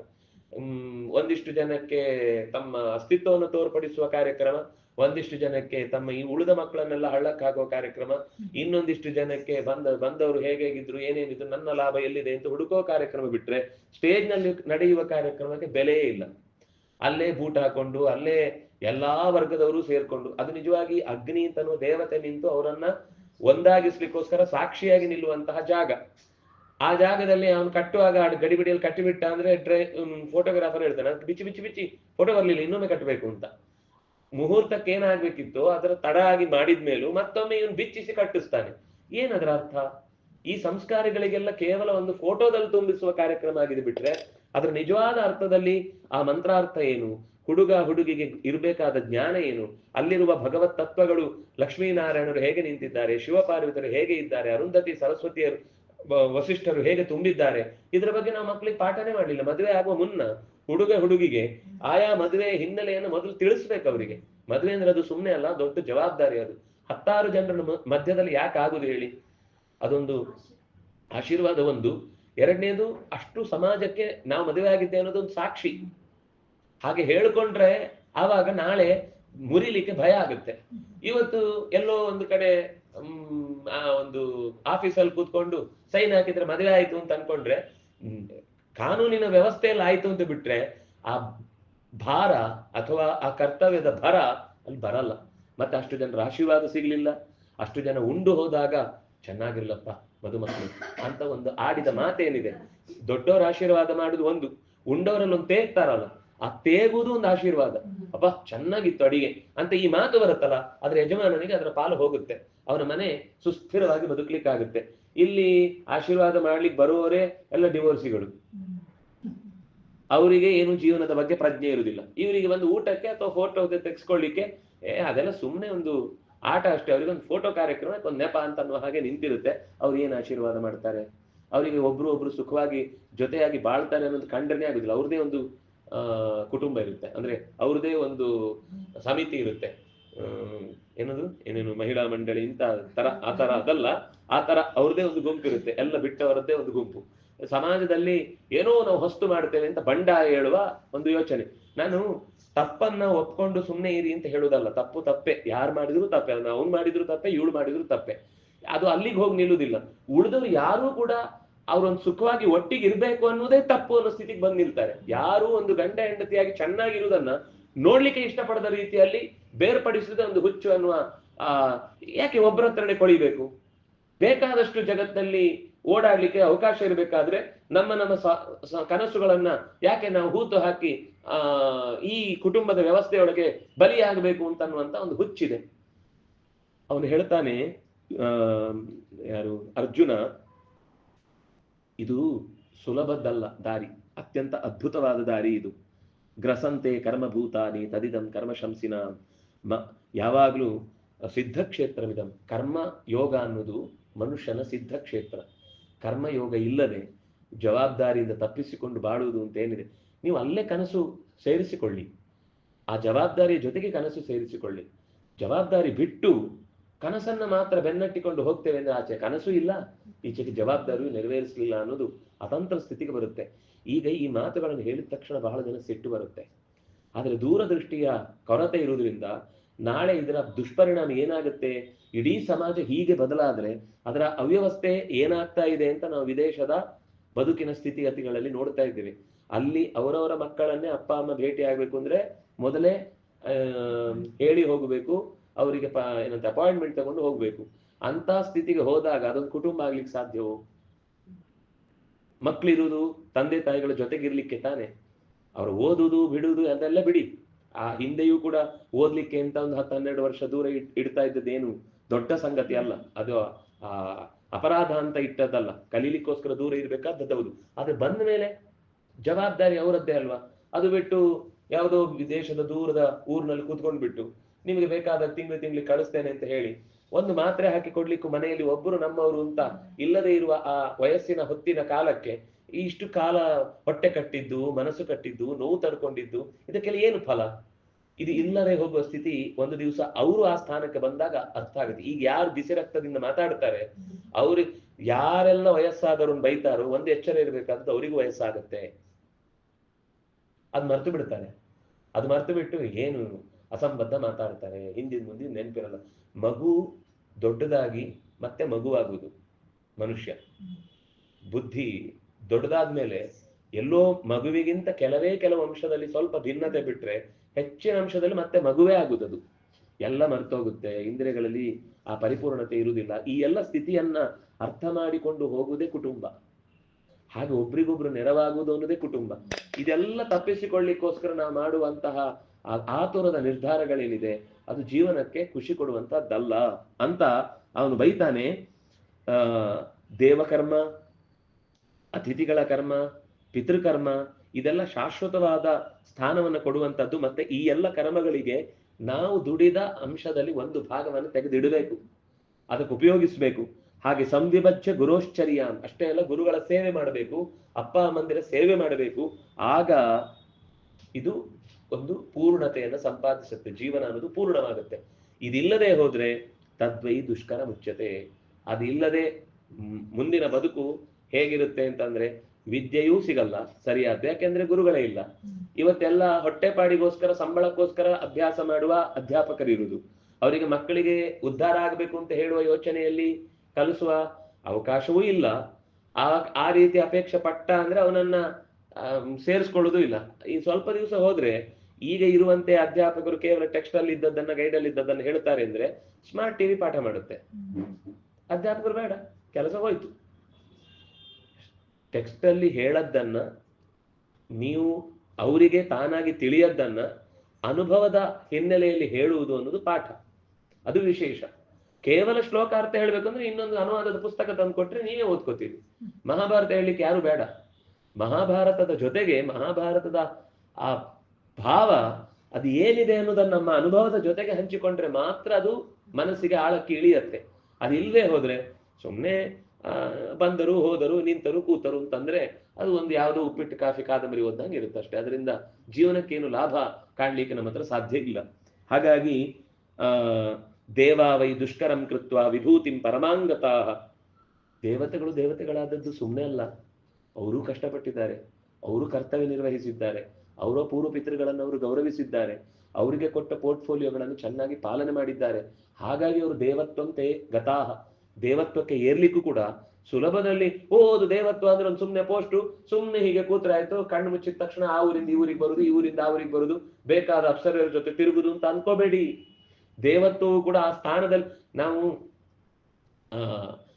ಚಿಕ್ಕವರಿದ್ದಾಗ ನಮ್ಮ ಅಪ್ಪ ಅಮ್ಮ ಕೇಳಿದ್ದೆಲ್ಲ ಕೊಡುದಿಲ್ಲ, ಅದು ಇದು ಅಂತ ಅನ್ನೋ ಬೇಸರಕ್ಕೆ ನಾವು ತುಂಬಾ ಯೋಚನೆ ಮಾಡ್ತಿದ್ವಿ, ಬೇಗ ದೊಡ್ಡವನಾಗ್ಬೇಕು ಅಂತ. ಆದ್ವಿ. ಆದ್ಮೇಲೆ ಅನಿಸ್ಲಿಕ್ಕೆ ಶುರು ಆಯ್ತು, ಯಾಕಾದ್ರೂ ದೊಡ್ಡವರಾದ್ವೇನು, ಚಿಕ್ಕವರಿದ್ರೆ ಚೆನ್ನಾಗಿತ್ತು. ಯಾಕೆಂದ್ರೆ ಆಗ ಉಣ್ಣುದು ತಿನ್ನುದು ಮಲಗುದು ಬಿಟ್ರೆ ನಾಳೆಗೇನು ನಾಳೆದಿಗೇನು ಅಂತ ಯೋಚನೆ ಇರ್ಲಿಲ್ಲ. ಎಲ್ಲ ತಟ್ಟೆಗೆ ಹೊತ್ತಿಗೆ ಬಂದು ಬೀಳ್ತಿತ್ತು, ಒಂದೆರಡು ಬಯಸ್ಕೊಳ್ತಿದ್ವಿ, ಕೆಲಸ ಮಾಡ್ಲಿಂತ ಎರಡು ಏಟ್ ಬೀಳ್ತಿತ್ತು ಬಿಟ್ರೆ ಬೇರೆ ಚಿಂತೆ ಇರ್ಲಿಲ್ಲ. ಈಗ ಎಲ್ಲ ತಮ್ಮ ಮಕ್ಕಳು ಮಾಡುವ ವ್ಯವಸ್ಥೆ ನೋಡ್ಬೇಕು, ತಾವು ಕೂಡ ಒದ್ದಾಡಬೇಕು, ಮಾಡಿದ್ರು ಕೂಡ ಒಂದು ಸರಿಯಾದ ಗೌರವ ಸ್ಥಾನ ಇತ್ಯಾದಿಗಳನ್ನು ಪಡೆಯುವ ವಾತಾವರಣ ಇಲ್ಲದೆ ನೊಂದುಕೊಂಡು ಬದುಕಬೇಕು. ದೊಡ್ಡವರಾದಾಗ ಚಿಕ್ಕವರಾಗಿರ್ಬೇಕು ಅಂತ ಅನ್ಕೊಳ್ಳೋದು, ಚಿಕ್ಕವರಿದ್ದಾಗ ಯಾವಾಗ ದೊಡ್ಡವರಾಗ್ತೀವಿ ಅಂತ ಕಾಡುವುದೇ ಆಗಿರುತ್ತೆ. ಇದು ನಮ್ಮ ದುಸ್ಥಿತಿ. ಇರುವ ಕಾಲದಲ್ಲಿ ಇರುವುದೆಲ್ಲವ ಬಿಟ್ಟು ಇರದಿದ್ದುದೆಡೆಗೆ ತುಡಿಯುವುದೇ ಜೀವನ. ಯಾವ್ದು ಇದೆಯೋ ಅದನ್ನ ಇರುವ ಸಮಯದಲ್ಲಿ ಸುಖ ಅಂತ ಅನ್ಕೊಳ್ಳೋದಿಲ್ಲ, ಇಲ್ಲೇ ಇರೋದ್ರ ಬಗ್ಗೆನೇ ಯೋಚನೆ ಮಾಡ್ತಾ ಇರ್ತೇವೆ. ಇದೇ ಬದುಕಿನಲ್ಲಿ ಕಳ್ಕೊಳ್ಳುವ ಸ್ಥಿತಿ. ಹಾಗಾಗಿ ದೇವತೆಗಳು ಕೂಡ ಕರ್ಮ ಮಾಡಿಯೇ ಕರ್ತವ್ಯ ನಿರ್ವಹಿಸಿಯೇ ಅವರು ಎತ್ತರಕ್ಕೆ ಏರಿದ್ದು. ಆದ್ರಿಂದಾಗಿ ತಸ್ಮಾತ್ ಗಾರ್ಹಸ್ಥ್ಯ ಮುದ್ವೋಢುಂ, ಅದರಿಂದಾಗಿ ಕುಟುಂಬದಲ್ಲಿ ಬದುಕಿ ಎಲ್ಲ ಬಿಟ್ಟು ಓಡುವುದರಲ್ಲಿ ಏನು ಸುಖ ಇಲ್ಲ. ಈಗ ನೋಡಿ, ಅವನ ಜೀವನದಲ್ಲಿ ಈ ಸುಖದ ಬಗ್ಗೆ ಆಸಕ್ತಿಯೇ ಇಲ್ಲ ಅಂತಿದ್ದವನು ಯಾರೋ ಒಬ್ಬ ಇರ್ತಾನೆ. ಅವನನ್ನು ಖಂಡಿತ ಸನ್ಯಾಸಕ್ಕೆ ಯೋಗ್ಯನಾದ ಸ್ವಭಾವ ಇದ್ದವನಾದ್ರೆ ತಗೊಳ್ಳಿ ಅಂತ ಹೇಳಿತ್ತೆ. ನೋಡಿ, ಯದಹರೇವ ವಿರಜೇತ ತದಹರೇವ ಪ್ರವ್ರಜೇತ್ ಅಂತ ಮಾತಿದೆ. ನಿಜವಾಗಿ ವೈರಾಗ್ಯ ಬಂದು ಇದರಲ್ಲಿ ಆಸಕ್ತಿಯೇ ಇಲ್ಲ ಅಂತ ಆದಾಗ ಅವನಿಗೆ ಪರ್ಮಿಷನ್ ಕೊಟ್ಟಿದೆ. ಆದ್ರೆ ಎಲ್ರಿಗೂ ಹಾಗಿರಲ್ವಲ್ಲ. ಈಗ ನಾವು ಓಡ್ತಾ ಇರುವುದು ಮದುವೆಯಿಂದ ದೂರ ಅಥವಾ ಮನೆಯ ವಾಳ್ತೆಯಿಂದ ದೂರ ಓಡ್ತಾ ಇರುವುದು ವೈರಾಗ್ಯದಿಂದಲ್ಲ. ಅದರ ಕಷ್ಟ ನೋಡಿ, ಅದರ ಅವ್ಯವಸ್ಥೆ ನೋಡಿ, ಅದರಲ್ಲಿರುವ ಸಮಸ್ಯೆಗಳನ್ನು ನೋಡಿ ಓಡ್ತಾ ಇರುವುದು ಪಲಾಯನ. ಇದು ಪಲಾಯನ ಬೇರೆ. ಸ್ವತಃ ನಾನು ಇಷ್ಟಪಟ್ಟು ಅದರಲ್ಲಿ ಬದುಕ್ತೇನೆ ಅಂತ ನಿಶ್ಚಯ ಮಾಡಿ ಇದೆಲ್ಲ ಸುಖಗಳನ್ನು ಅನುಭವಿಸಿಯೂ ಇದರಲ್ಲಿ ಏನೂ ಸುಖ ಇಲ್ಲ, ಇದು ಶಾಶ್ವತ ಅಲ್ಲ, ಇದು ನನಗೆ ಬೇಕಿರುವುದಲ್ಲ, ಇದು ನನ್ನ ಜೀವನದ ಗುರಿ ಅಲ್ಲ ಅಂತ ಗೊತ್ತಾದ್ಮೇಲೆ ಹೋಗುದು ಬೇರೆ. ಅದು ಬಾಲ್ಯದಲ್ಲೂ ಬರಬಹುದು. ಬಾಲ್ಯಾದ್ವಾ ಗೃಹಾದ್ವಾ ವನಾದ್ವಾ ಯದಹರೇವ ವಿರಜೇತ್ ತದಹರೇವ ಪ್ರವ್ರಜೇತ್ ಅಂತ ಸ್ವತಃ ವೇದವೇ ಹೇಳುತ್ತೆ. ಆದ್ರೆ ಅದು ಯಾರಿಗೆ ಹೇಳಿದ್ದು? ಯಾರಿಗೆ ಆ ರೀತಿ ವೈರಾಗ್ಯ ಪೂರ್ಣವಾದ ಬದುಕು ಅಂತ ಅನ್ನೋದು ನಿಶ್ಚಯವಾಗಿ ಅವನಿಗೆ ಗೊತ್ತಿದೆಯೋ, ಒಬ್ಬ ಗುರು ಅವನನ್ನು ಕರ್ಕೊಂಡು ಹೋಗ್ತಾನೆ, ಅಥವಾ ಅವನಿಗೆ ಒಳಗಿನಿಂದ ಒಂದು ಆದೇಶ ಬರುತ್ತೆ, ನೀನು ಇದರಲ್ಲಿ ನೋಡಿ. ಈ ರೀತಿ ಯಾರು ಜವಾಬ್ದಾರಿನ ತಪ್ಪಿಸಿಕೊಂಡು ಹೊರಗೆ ಬಂದು ಬದುಕ್ತಾ ಇದ್ದಾರೆ, ಅವ್ರ ಬದುಕು ಚೆನ್ನಾಗಿರಲ್ಲ, ಅವ್ರು ಬದುಕಲಿಕ್ಕೂ ಆಗಲ್ಲ, ಅವ್ರ ಬದುಕು ಚೆನ್ನಾಗೂ ಇರಲ್ಲ. ಒಂಥರ ನಮ್ಮಲ್ಲಿ ಹ್ಯಾಬರಾಸಿ ಬದುಕು ಅಂತಾರಲ್ಲ, ಯಾವುದಕ್ಕೂ ಉಪಯೋಗ ಇಲ್ಲದಂತಹ ಒಂದು ದುಸ್ಥಿತಿ. ಅವನಿಗೂ ಉಪಯೋಗ ಇಲ್ಲ, ಬೇರೆಯವರಿಗೂ ಉಪಯೋಗ ಇಲ್ಲ ಅನ್ನುವ ಒಂದು ಭೂಮಿಗೆ ಭಾರ, ಅನ್ನಕ್ಕೆ ದಂಡ ಅಂತ ಅನ್ನುವ ಸ್ಥಿತಿಗೆ ಬಂದು ನಿಲ್ಲುತ್ತೆ. ಅನ್ನಕ್ಕೆ ಗೃಹಸ್ಥ ಧರ್ಮ ಅನ್ನೋದು, ಕುಟುಂಬ ಭರಣ ಅನ್ನೋದು ಅತ್ಯಂತ ಶ್ರೇಷ್ಠವಾದ ಕರ್ಮ. ಅದರಿಂದಲೇನೆ ಮೋಕ್ಷಕ್ಕೆ ಹೋಗ್ಲಿಕ್ಕಾಗತ್ತೆ ಅಂತ ಮುಂದೆ ಹೇಳ್ತಾನೆ. ತಪಶ್ರೇಷ್ಠಂ ಪ್ರಜಾನಾಂ ಹಿ ಮೂಲಮೇತನ್ನ ಸಂಶಯ ಕುಟುಂಬ ವಿಧಿನಾನೇನ ಯಸ್ಮಿನ್ ಸರ್ವಂ ಪ್ರತಿಷ್ಠಿತಂ. ಪ್ರಜೆಗಳಿಗೆ ಅತ್ಯಂತ ಶ್ರೇಷ್ಠವಾದ ತಪಸ್ಸೇನು ಅಂದ್ರೆ ಕುಟುಂಬ ಭರಣ. ಆದ್ರೆ ಕುಟುಂಬ ಭರಣದ ಉದ್ದೇಶ ಹೇಗಿರ್ಬೇಕು ಅಂತಂದ್ರೆ, ಹೆಂಡೀರು ಮಕ್ಕಳು ನಿನ್ನ ತೋಂಡರೆಂಬರು ಅನ್ನುವ ಎಚ್ಚರದೊಂದಿಗೆ ಇರ್ಬೇಕಷ್ಟೇ. ಅಲ್ಲಿ ಬಿದ್ದು ಬಿಟ್ಟು ದೇವರನ್ನು ಮರೆಯುವುದಲ್ಲ. ಅದು ಕೊಟ್ಟದ್ದು ದೇವರೇ. ಈ ಹೆಣ್ಣನ್ನ ಕೊಟ್ಟದ್ದು, ಈ ಗಂಡನ್ನು ಕೊಟ್ಟದ್ದು, ಈ ಮಕ್ಕಳನ್ನು ಕೊಟ್ಟದ್ದು, ಈ ತಂದೆಯನ್ನು ಕೊಟ್ಟದ್ದು ನನಗೆ ಭಗವಂತ ನಿನ್ನ ಸೇವೆಗೆ ಇದೊಂದು ಭಾಗ. ಯಾಕೆಂದ್ರೆ ತಾಯಿಯಲ್ಲಿ ನಿಂತು ದೇವರು ತಾಯಿಯ ಪ್ರೀತಿಯನ್ನು ಕೊಟ್ಟಿದ್ದಾನೆ, ತಂದೆಯ ಪ್ರೀತಿಯನ್ನ ದೇವರು ತಂದೆಯಲ್ಲಿ ನಿಂತು ಕೊಟ್ಟಿದ್ದಾನೆ, ಮಕ್ಕಳ ಪ್ರೀತಿಯನ್ನು ಮಕ್ಕಳಲ್ಲಿ ನಿಂತು ಕೊಟ್ಟಿದ್ದಾನೆ. ಕೆಲವೊಮ್ಮೆ ಕರ್ಮ ಮಕ್ಕಳಲ್ಲಿ ಉಪಟಳವನ್ನೂ ನೀಡ್ತಾನೆ. ನಮ್ಮ ಕರ್ಮ ಅನುಭವಿಸ್ಲಿಕ್ಕಿರುವಾಗ ಮಕ್ಕಳ ರೂಪದಲ್ಲಿ ಬಂದ್ರೆ ಅಲ್ಲಿ ಮುಗಿದೋಯ್ತು. ಮಕ್ಕಳು ಬೇಡ ಅಂತ ಬಿಟ್ರೆ ಮೂರನೇರು ಬಂದು ನಮ್ಗೆ ಅದೇ ಉಪದ್ರ ಕೊಡ್ತಾರೆ, ನಮ್ದು ಅಲ್ಲದೆ ಇರುವಂತ. ಎಷ್ಟೋ ಸರ್ತಿ ಏನಾಗುತ್ತೆ, ಸಂಸಾರ ಬೇಡ ಅಂತ ಬಿಟ್ಟಿರ್ತಾರೆ. ಮನೆಯಲ್ಲಿ ಒಬ್ಬರೇ ಇರ್ತಾರೆ, ಅವ್ರ ಅಣ್ಣನೋ ತಮ್ಮನೋ ಯಾರೋ ಇರ್ತಾರೆ, ಅವರೆಲ್ಲ ಕೆಲಸಕ್ಕೆ ಹೋಗು. ಮಕ್ಕಳನ್ನು ಇವ್ರ ಹತ್ರ ಬಿಟ್ಟು ಇವರೇ 2 ವರ್ಷ 3 ವರ್ಷ ಅದರ ಎಲ್ಲಾ ಆಗು ಹೋಗುಗಳನ್ನು ನೋಡ್ತಾರೆ. ಬಿಟ್ಟದ್ದು ಸಂಸಾರ ಬೇಡ ಅಂತ, ಅದೇ ಸುತ್ಕೊಂಡದ್ ಸಂಸಾರನೇ. ಮಕ್ಕಳು ಅಂದ್ರೆ ನನಗೆ ಆಗ್ಬೇಕು ಅಂತಿಲ್ಲ, ಪಕ್ಕದ ಮನೆ ಮಕ್ಕಳು ನನಗೆ ಮಕ್ಕಳಾಗ್ಬೋದು. ಜಿಂಕೆ ಹೇಗೆ ಭರತನ ಜೀವನದ ದಿಕ್ಕನ್ನೇ ಬದಲಿಸಿತು. ಅವನೆಲ್ಲ ಬೇಡ ಅಂತ ಬಿಟ್ಟು ಬಂದ. ಆದ್ರೆ ಯಾವುದೋ ಒಂದು ಮೂಲೆಯಲ್ಲಿ ನೀರಿನಲ್ಲಿ ಬೀಳ್ತಾ ಇದ್ದ ಕರು, ಜಿಂಕೆಯ ಕರು ಅವನ ಕೈಗೆ ಸಿಕ್ಕು, ಅದನ್ನೇ ನೆನಪಿಸಿಕೊಂಡು ಪ್ರಾಣ ಹೋಗ್ಲಿಲ್ವಾ? ಎಷ್ಟು ಕಷ್ಟ ಇದೆ. ಒಂದು ಸಂಸಾರ ತಪ್ಪಿಸಿಕೊಳ್ತೇವೆ ನಾವು ಅನ್ಕೊಳ್ಳುದಷ್ಟೇ, ತಪ್ಪಿಸಿಕೊಳ್ಳುವುದಲ್ಲ, ಇನ್ನೊಂದು ದಿಕ್ಕಿನಲ್ಲಿ ಅರ್ಥ ಇಲ್ಲದ ಸುಳಿಯಲ್ಲಿ ಸಿಲುಕು ಯಾಕೆ ಬಿದ್ವಿ ಅಂತನೂ ಗೊತ್ತಾಗದ ದುಸ್ಥಿತಿ. ನಮ್ದೇ ಕುಟುಂಬ ಆದ್ರೆ ನಮ್ ಕುಟುಂಬಕ್ಕೋಸ್ಕರ ಬಿದ್ದಿದ್ದೇವೆ ಅಂತಾದ್ರೂ ಒಂದು ಸಮಾಧಾನ ಇರುತ್ತೆ. ಇನ್ಯಾರದ್ದೋ ಒಬ್ಬ ಕುಟುಂಬನ ವ್ಯವಸ್ಥೆಯ ಮಧ್ಯದಲ್ಲಿ ಸಿಕ್ಕಾಕೊಂಡು ಆಚೆ ಬರ್ಲಿಕ್ಕಿಲ್ಲ, ಈಚೆ ಈ ಬಿಸಿ ತುಪ್ಪದ ಹಾಗೆ ಉಗುಳ್ಲಿಕ್ಕಿಲ್ಲ ನುಂಗ್ಲಿಕ್ಕಿಲ್ಲ ಅನ್ನುವಂಥ ದುಸ್ಥಿತಿ ಬಂದ್ರೆ ಉಂಟಲ್ಲ, ಅದು ಬಹಳ ಕಷ್ಟ. ಅದರಿಂದಾಗಿ ಪ್ರಜಾನಾಂ ಮೂಲಂ, ಇದು ಪ್ರಜೆಗಳಿಗೆ ಮೂಲ, ಕುಟುಂಬ ಭರಣ ಅಂತ ಅನ್ನೋದು. ಇದು ತಪಃ ಶ್ರೇಷ್ಠಂ, ಅತ್ಯಂತ ಉತ್ತಮವಾದ ಶ್ರೇಷ್ಠವಾದ ತಪಸ್ಸಿದು. ನ ಸಂಶಯ, ಇದರಲ್ಲಿ ಸಂದೇಹ ಪಡಬೇಡಿ. ಇದು ಬದುಕಿನಲ್ಲಿ ಸ್ವಲ್ಪ ಕಷ್ಟ ನಷ್ಟ ಆಗುತ್ತೆ ಖಂಡಿತ. ಯಾರು ಸುಖವಾಗಿ ಸಂಸಾರ ನಡೆಸ್ತಾರೆ ಅಂತ ಇಲ್ವೇ ಇಲ್ಲ. ಸಂಸಾರ ಅಂದ್ರೇನೆ ಸುಖ ದುಃಖಗಳ ಮಿಶ್ರಣ, ಅದು ಇದ್ದೇ ಇರುತ್ತೆ. ಒಂದ್ಸರ್ತಿ ಒಳ್ಳೇದು ಬರುತ್ತೆ, ಒಂದ್ಸರ್ತಿ ಕೆಟ್ಟದ್ದು ಬರುತ್ತೆ, ಒಂದ್ಸರ್ತಿ ಒಳ್ಳೆ ಮಾತು ಬರುತ್ತೆ, ಒಂದ್ಸರ್ತಿ ಕೆಟ್ಟ ಮಾತು ಬರುತ್ತೆ. ಅದು ಬರ್ತಾ ಇರುತ್ತೆ ಹೋಗ್ತಾ ಇರುತ್ತೆ, ಚಕ್ರ ಅದು. ಒಂದ್ಸರ್ತಿ ಮೇಲ್ ಬಂತು ಅಂದ್ರೆ ಕೆಳಗೆ ಹೋಗ್ಲೇಬೇಕು, ಕೆಳಗೆ ಬಂತು ಅಂದ್ರೆ ಮತ್ತೆ ಮೇಲ್ ಬರ್ಲೇಬೇಕು. ಇದನ್ನ ಅರ್ಥ ಮಾಡಿಕೊಂಡು ನಡೆದ್ರೆ ಏತದ್ವಿದುಸ್ತಪೋ ವಿಪ್ರಾಹ, ಜ್ಞಾನಿಗಳಾದವರು ಈ ಕಷ್ಟವನ್ನೇ ತಪಸ್ಸು ಅಂತ ಅನ್ಕೊಂಡ್ ಬಿಡುತ್ತಾರೆ. ಈ ಕಷ್ಟವನ್ನೇ ಭಗವಂತನ ಹತ್ರ ಒಪ್ಪಿಸಿ, ಸುಖ ಕೊಟ್ಟವನು ನೀನೆ ಒಪ್ಕೊಂಡಿದ್ದೆ, ಈಗ ದುಃಖ ಕೊಟ್ಟವನು ನೀನೆ ಒಪ್ಕೊಳ್ತಾ ಇದ್ದೇನೆ, ನೀನು ಕೊಟ್ಟದ್ದನ್ನ ಪ್ರಸಾದ ಅಂತ ಸ್ವೀಕರಿಸ್ತಾನೆ, ಇಟ್ಟಾಂಗೆ ಇರುವೆನೋ ಹರಿಯೇ ಅಂತ. ನೋಡಿ, ಇದೆಲ್ಲ ದಾಸರ ಎಷ್ಟೋ ಪದಗಳನ್ನ ತೆಗೆದ್ರೆ ಸೀದೆ ಇಲ್ಲಿದ್ದೇ ಮಾತು. ಮಹಾಭಾರತ ರಾಮಾಯಣ ಪುರಾಣಗಳಲ್ಲಿ ಬರುವ ಮಾತುಗಳನ್ನೇ ಅವರು ಸರಳವಾದ ಶಬ್ದಗಳಲ್ಲಿ ತೆಗೆದಿಟ್ರು. ಅಂದ್ರೆ ಅದು ಶಾಸ್ತ್ರದ ಎಸೆನ್ಸ್. ಅದು ಅವ್ರು ಹೇಳಿದ ಪದ್ಯ ಅದು ಸುಮ್ಮನೆ ಒಂದು ಏನಂತಾರೆ ಇವತ್ತಿನ ಭಾಷೆಯಲ್ಲಿ ಪರ್ಸನಾಲಿಟಿ ಡೆವಲಪ್ಮೆಂಟ್ ಕೋರ್ಸಿಗೆ ಒಂದೇನೋ ನಿಮ್ಮನ್ನು ಈಗ ಒಟ್ಟು ನಗಿಸಿದ್ರೆ ಸಾಕು ಅಂತ ಇರುವ ಮಾತುಗಳಲ್ಲ. ಅದು ಜೀವನದ ಕೊನೆಗೂ ನಮ್ಮನ್ನ ಕರ್ಕೊಂಡು ಹೋಗುವಷ್ಟು ಎತ್ತರದ ಮಾತು ಅದು. ಗೋಪಾಲ ಬುಟ್ಟಿ ಹಿಡಿಸಿದಳಯ್ಯ, ಹೆಂಡತಿ ಸಂತತಿ ಸಾವಿರವಾಗಲಿ ಅಂತ ಆ ಮಾತು ಬಂದದರ ಅಭಿಪ್ರಾಯ, ಹೆಂಡತಿ ಅಂದ್ರೆ ಕೇವಲ ಹೆಂಡತಿ ಅಂತ ಮಾತಲ್ಲ ಅದು. ಹೆಂಡತಿ ಅಂದ್ರೆ ನಮ್ಮ ಮನಸ್ಸಿನಲ್ಲಿ ಮೂಡುವ ನೂರಾರು ತರದ ಆಲೋಚನೆಗಳು. ಅಂತ ಸಂತತಿಗಳು ಒಳ್ಳೆಯದನ್ನ ಮಾಡ್ಲಿಕ್ಕೆ ಬೇಕಿರುವ ಆಲೋಚನೆ ನೂರಾರು ಬರ್ಲಿ, ಸಾವಿರಾರು ಬರ್ಲಿ. ಆದ್ರೆ ಗೋಪಾಳ ಬುಟ್ಟಿ ಭಗವಂತನಿಗೋಸ್ಕರ ಬೇಡುವಂತಹ, ಭಗವಂತನನ್ನ ಮರೆಯದಂತೆ ಬದುಕನ್ನ ಸಾಗಿಸುವ ರೀತಿಯ ಬದುಕನ್ನ ಕಲಿಸಿದ್ವಿ ನನ್ನ ಹೆಂಡತಿ. ಹಾಗಿದ್ದಾಗ ಆದದ್ದೆಲ್ಲ ಉಳಿತೇ ಆಯಿತು. ನಮ್ಮ ಶ್ರೀಧರನ ಸೇವೆಗೆ ಸಾಧನ ಸಂಪತ್ತಾಯಿತು. ಅದೇ ಈಗ ಯಾವುದೋ ಸಿನಿಮಾದಲ್ಲಿ ಇದನ್ನೇ ಇಂಗ್ಲಿಷ್ ನಲ್ಲಿ all is well, all is well, all is well ಅಂತ ಹೇಳಿದ ತಕ್ಷಣ ಭಾರಿ ಪ್ರಭಾವ ಬೀರಿತು. ಇದನ್ನೇ ದಾಸರು ಬಾಯ್ ಬಡ್ಕೊಂಡು ಹೇಳಿದ್ದಾರೆ, ಆದದ್ದೆಲ್ಲ ಉಳಿತೇ ಆಯಿತು ಅಂತ. ಆಗ ನಮ್ ತಲೆಗೆ ಹೋಗ್ಲಿಲ್ಲ. ಈ ಕೆಲವೊಂದು ಏನ್ ಗೊತ್ತಾ, ಹಳೇ ಮದ್ಯವನ್ನು ಹೊಸ ಬಾಟ್ಲಿಯಲ್ಲಿ ಹಾಕೊಟ್ರೆ ರುಚಿ ಅಂತ ಪಕ್ಕದ ಮನೆ ಪಾತ್ರೆಯಲ್ಲಿ ನಮ್ಮದೇ ಪದಾರ್ಥವನ್ನು ಹಾಕಿಕೊಟ್ರು ಬಹಳ ಚಂದ ಇತ್ತು ಅಂತ ಚಪ್ಪಲಿಸಿಕೊಂಡು ತಿನ್ನುವಂತ ಒಂದು ಸ್ಥಿತಿ ಇದೆಲ್ಲ. ಹಾಗಿದೆ ನಮ್ಮ ಪರಿಸ್ಥಿತಿ. ನಮ್ಮದೇ ಸೊತ್ತನ್ನ ಇನ್ನೊಬ್ಬರು ಹೇಳಿದ್ರೆ ದೊಡ್ಡ ವಿಷಯ ಅಂತ ಅಂದ್ಬಿಡುತ್ತೆ. ಅದರಿಂದಾಗಿ ಹಾಗೆ ಋಷಿಗಳ ಬದುಕಿಗೆ ನೀವು ಹೋಗುದನ್ನ ನಾನು ತಪ್ಪು ಅಂತ ಹೇಳಲಿಲ್ಲ, ಆದ್ರೆ ನೀವು ಕೈ ತಪ್ಪಿಸಿಕೊಂಡು ಹೋಗುದಲ್ಲ.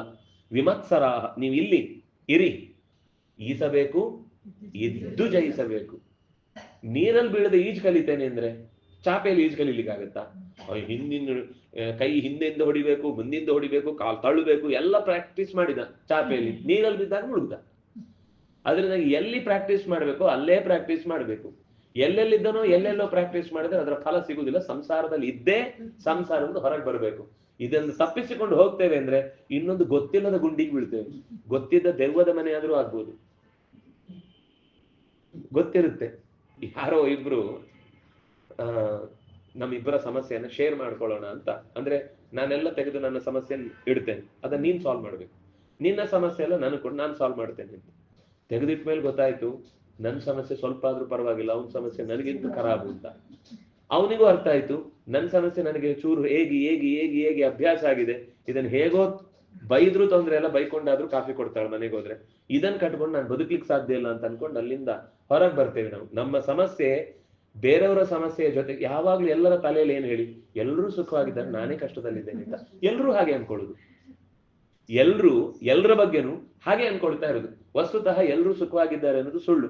ಎಲ್ಲರೂ ಅವರವರ ವ್ಯವಸ್ಥೆಯ ಒಳಗಡೆ ಏನೋ ಒಂದು ಕಷ್ಟದಲ್ಲಿ ಇರ್ತಾರೆ.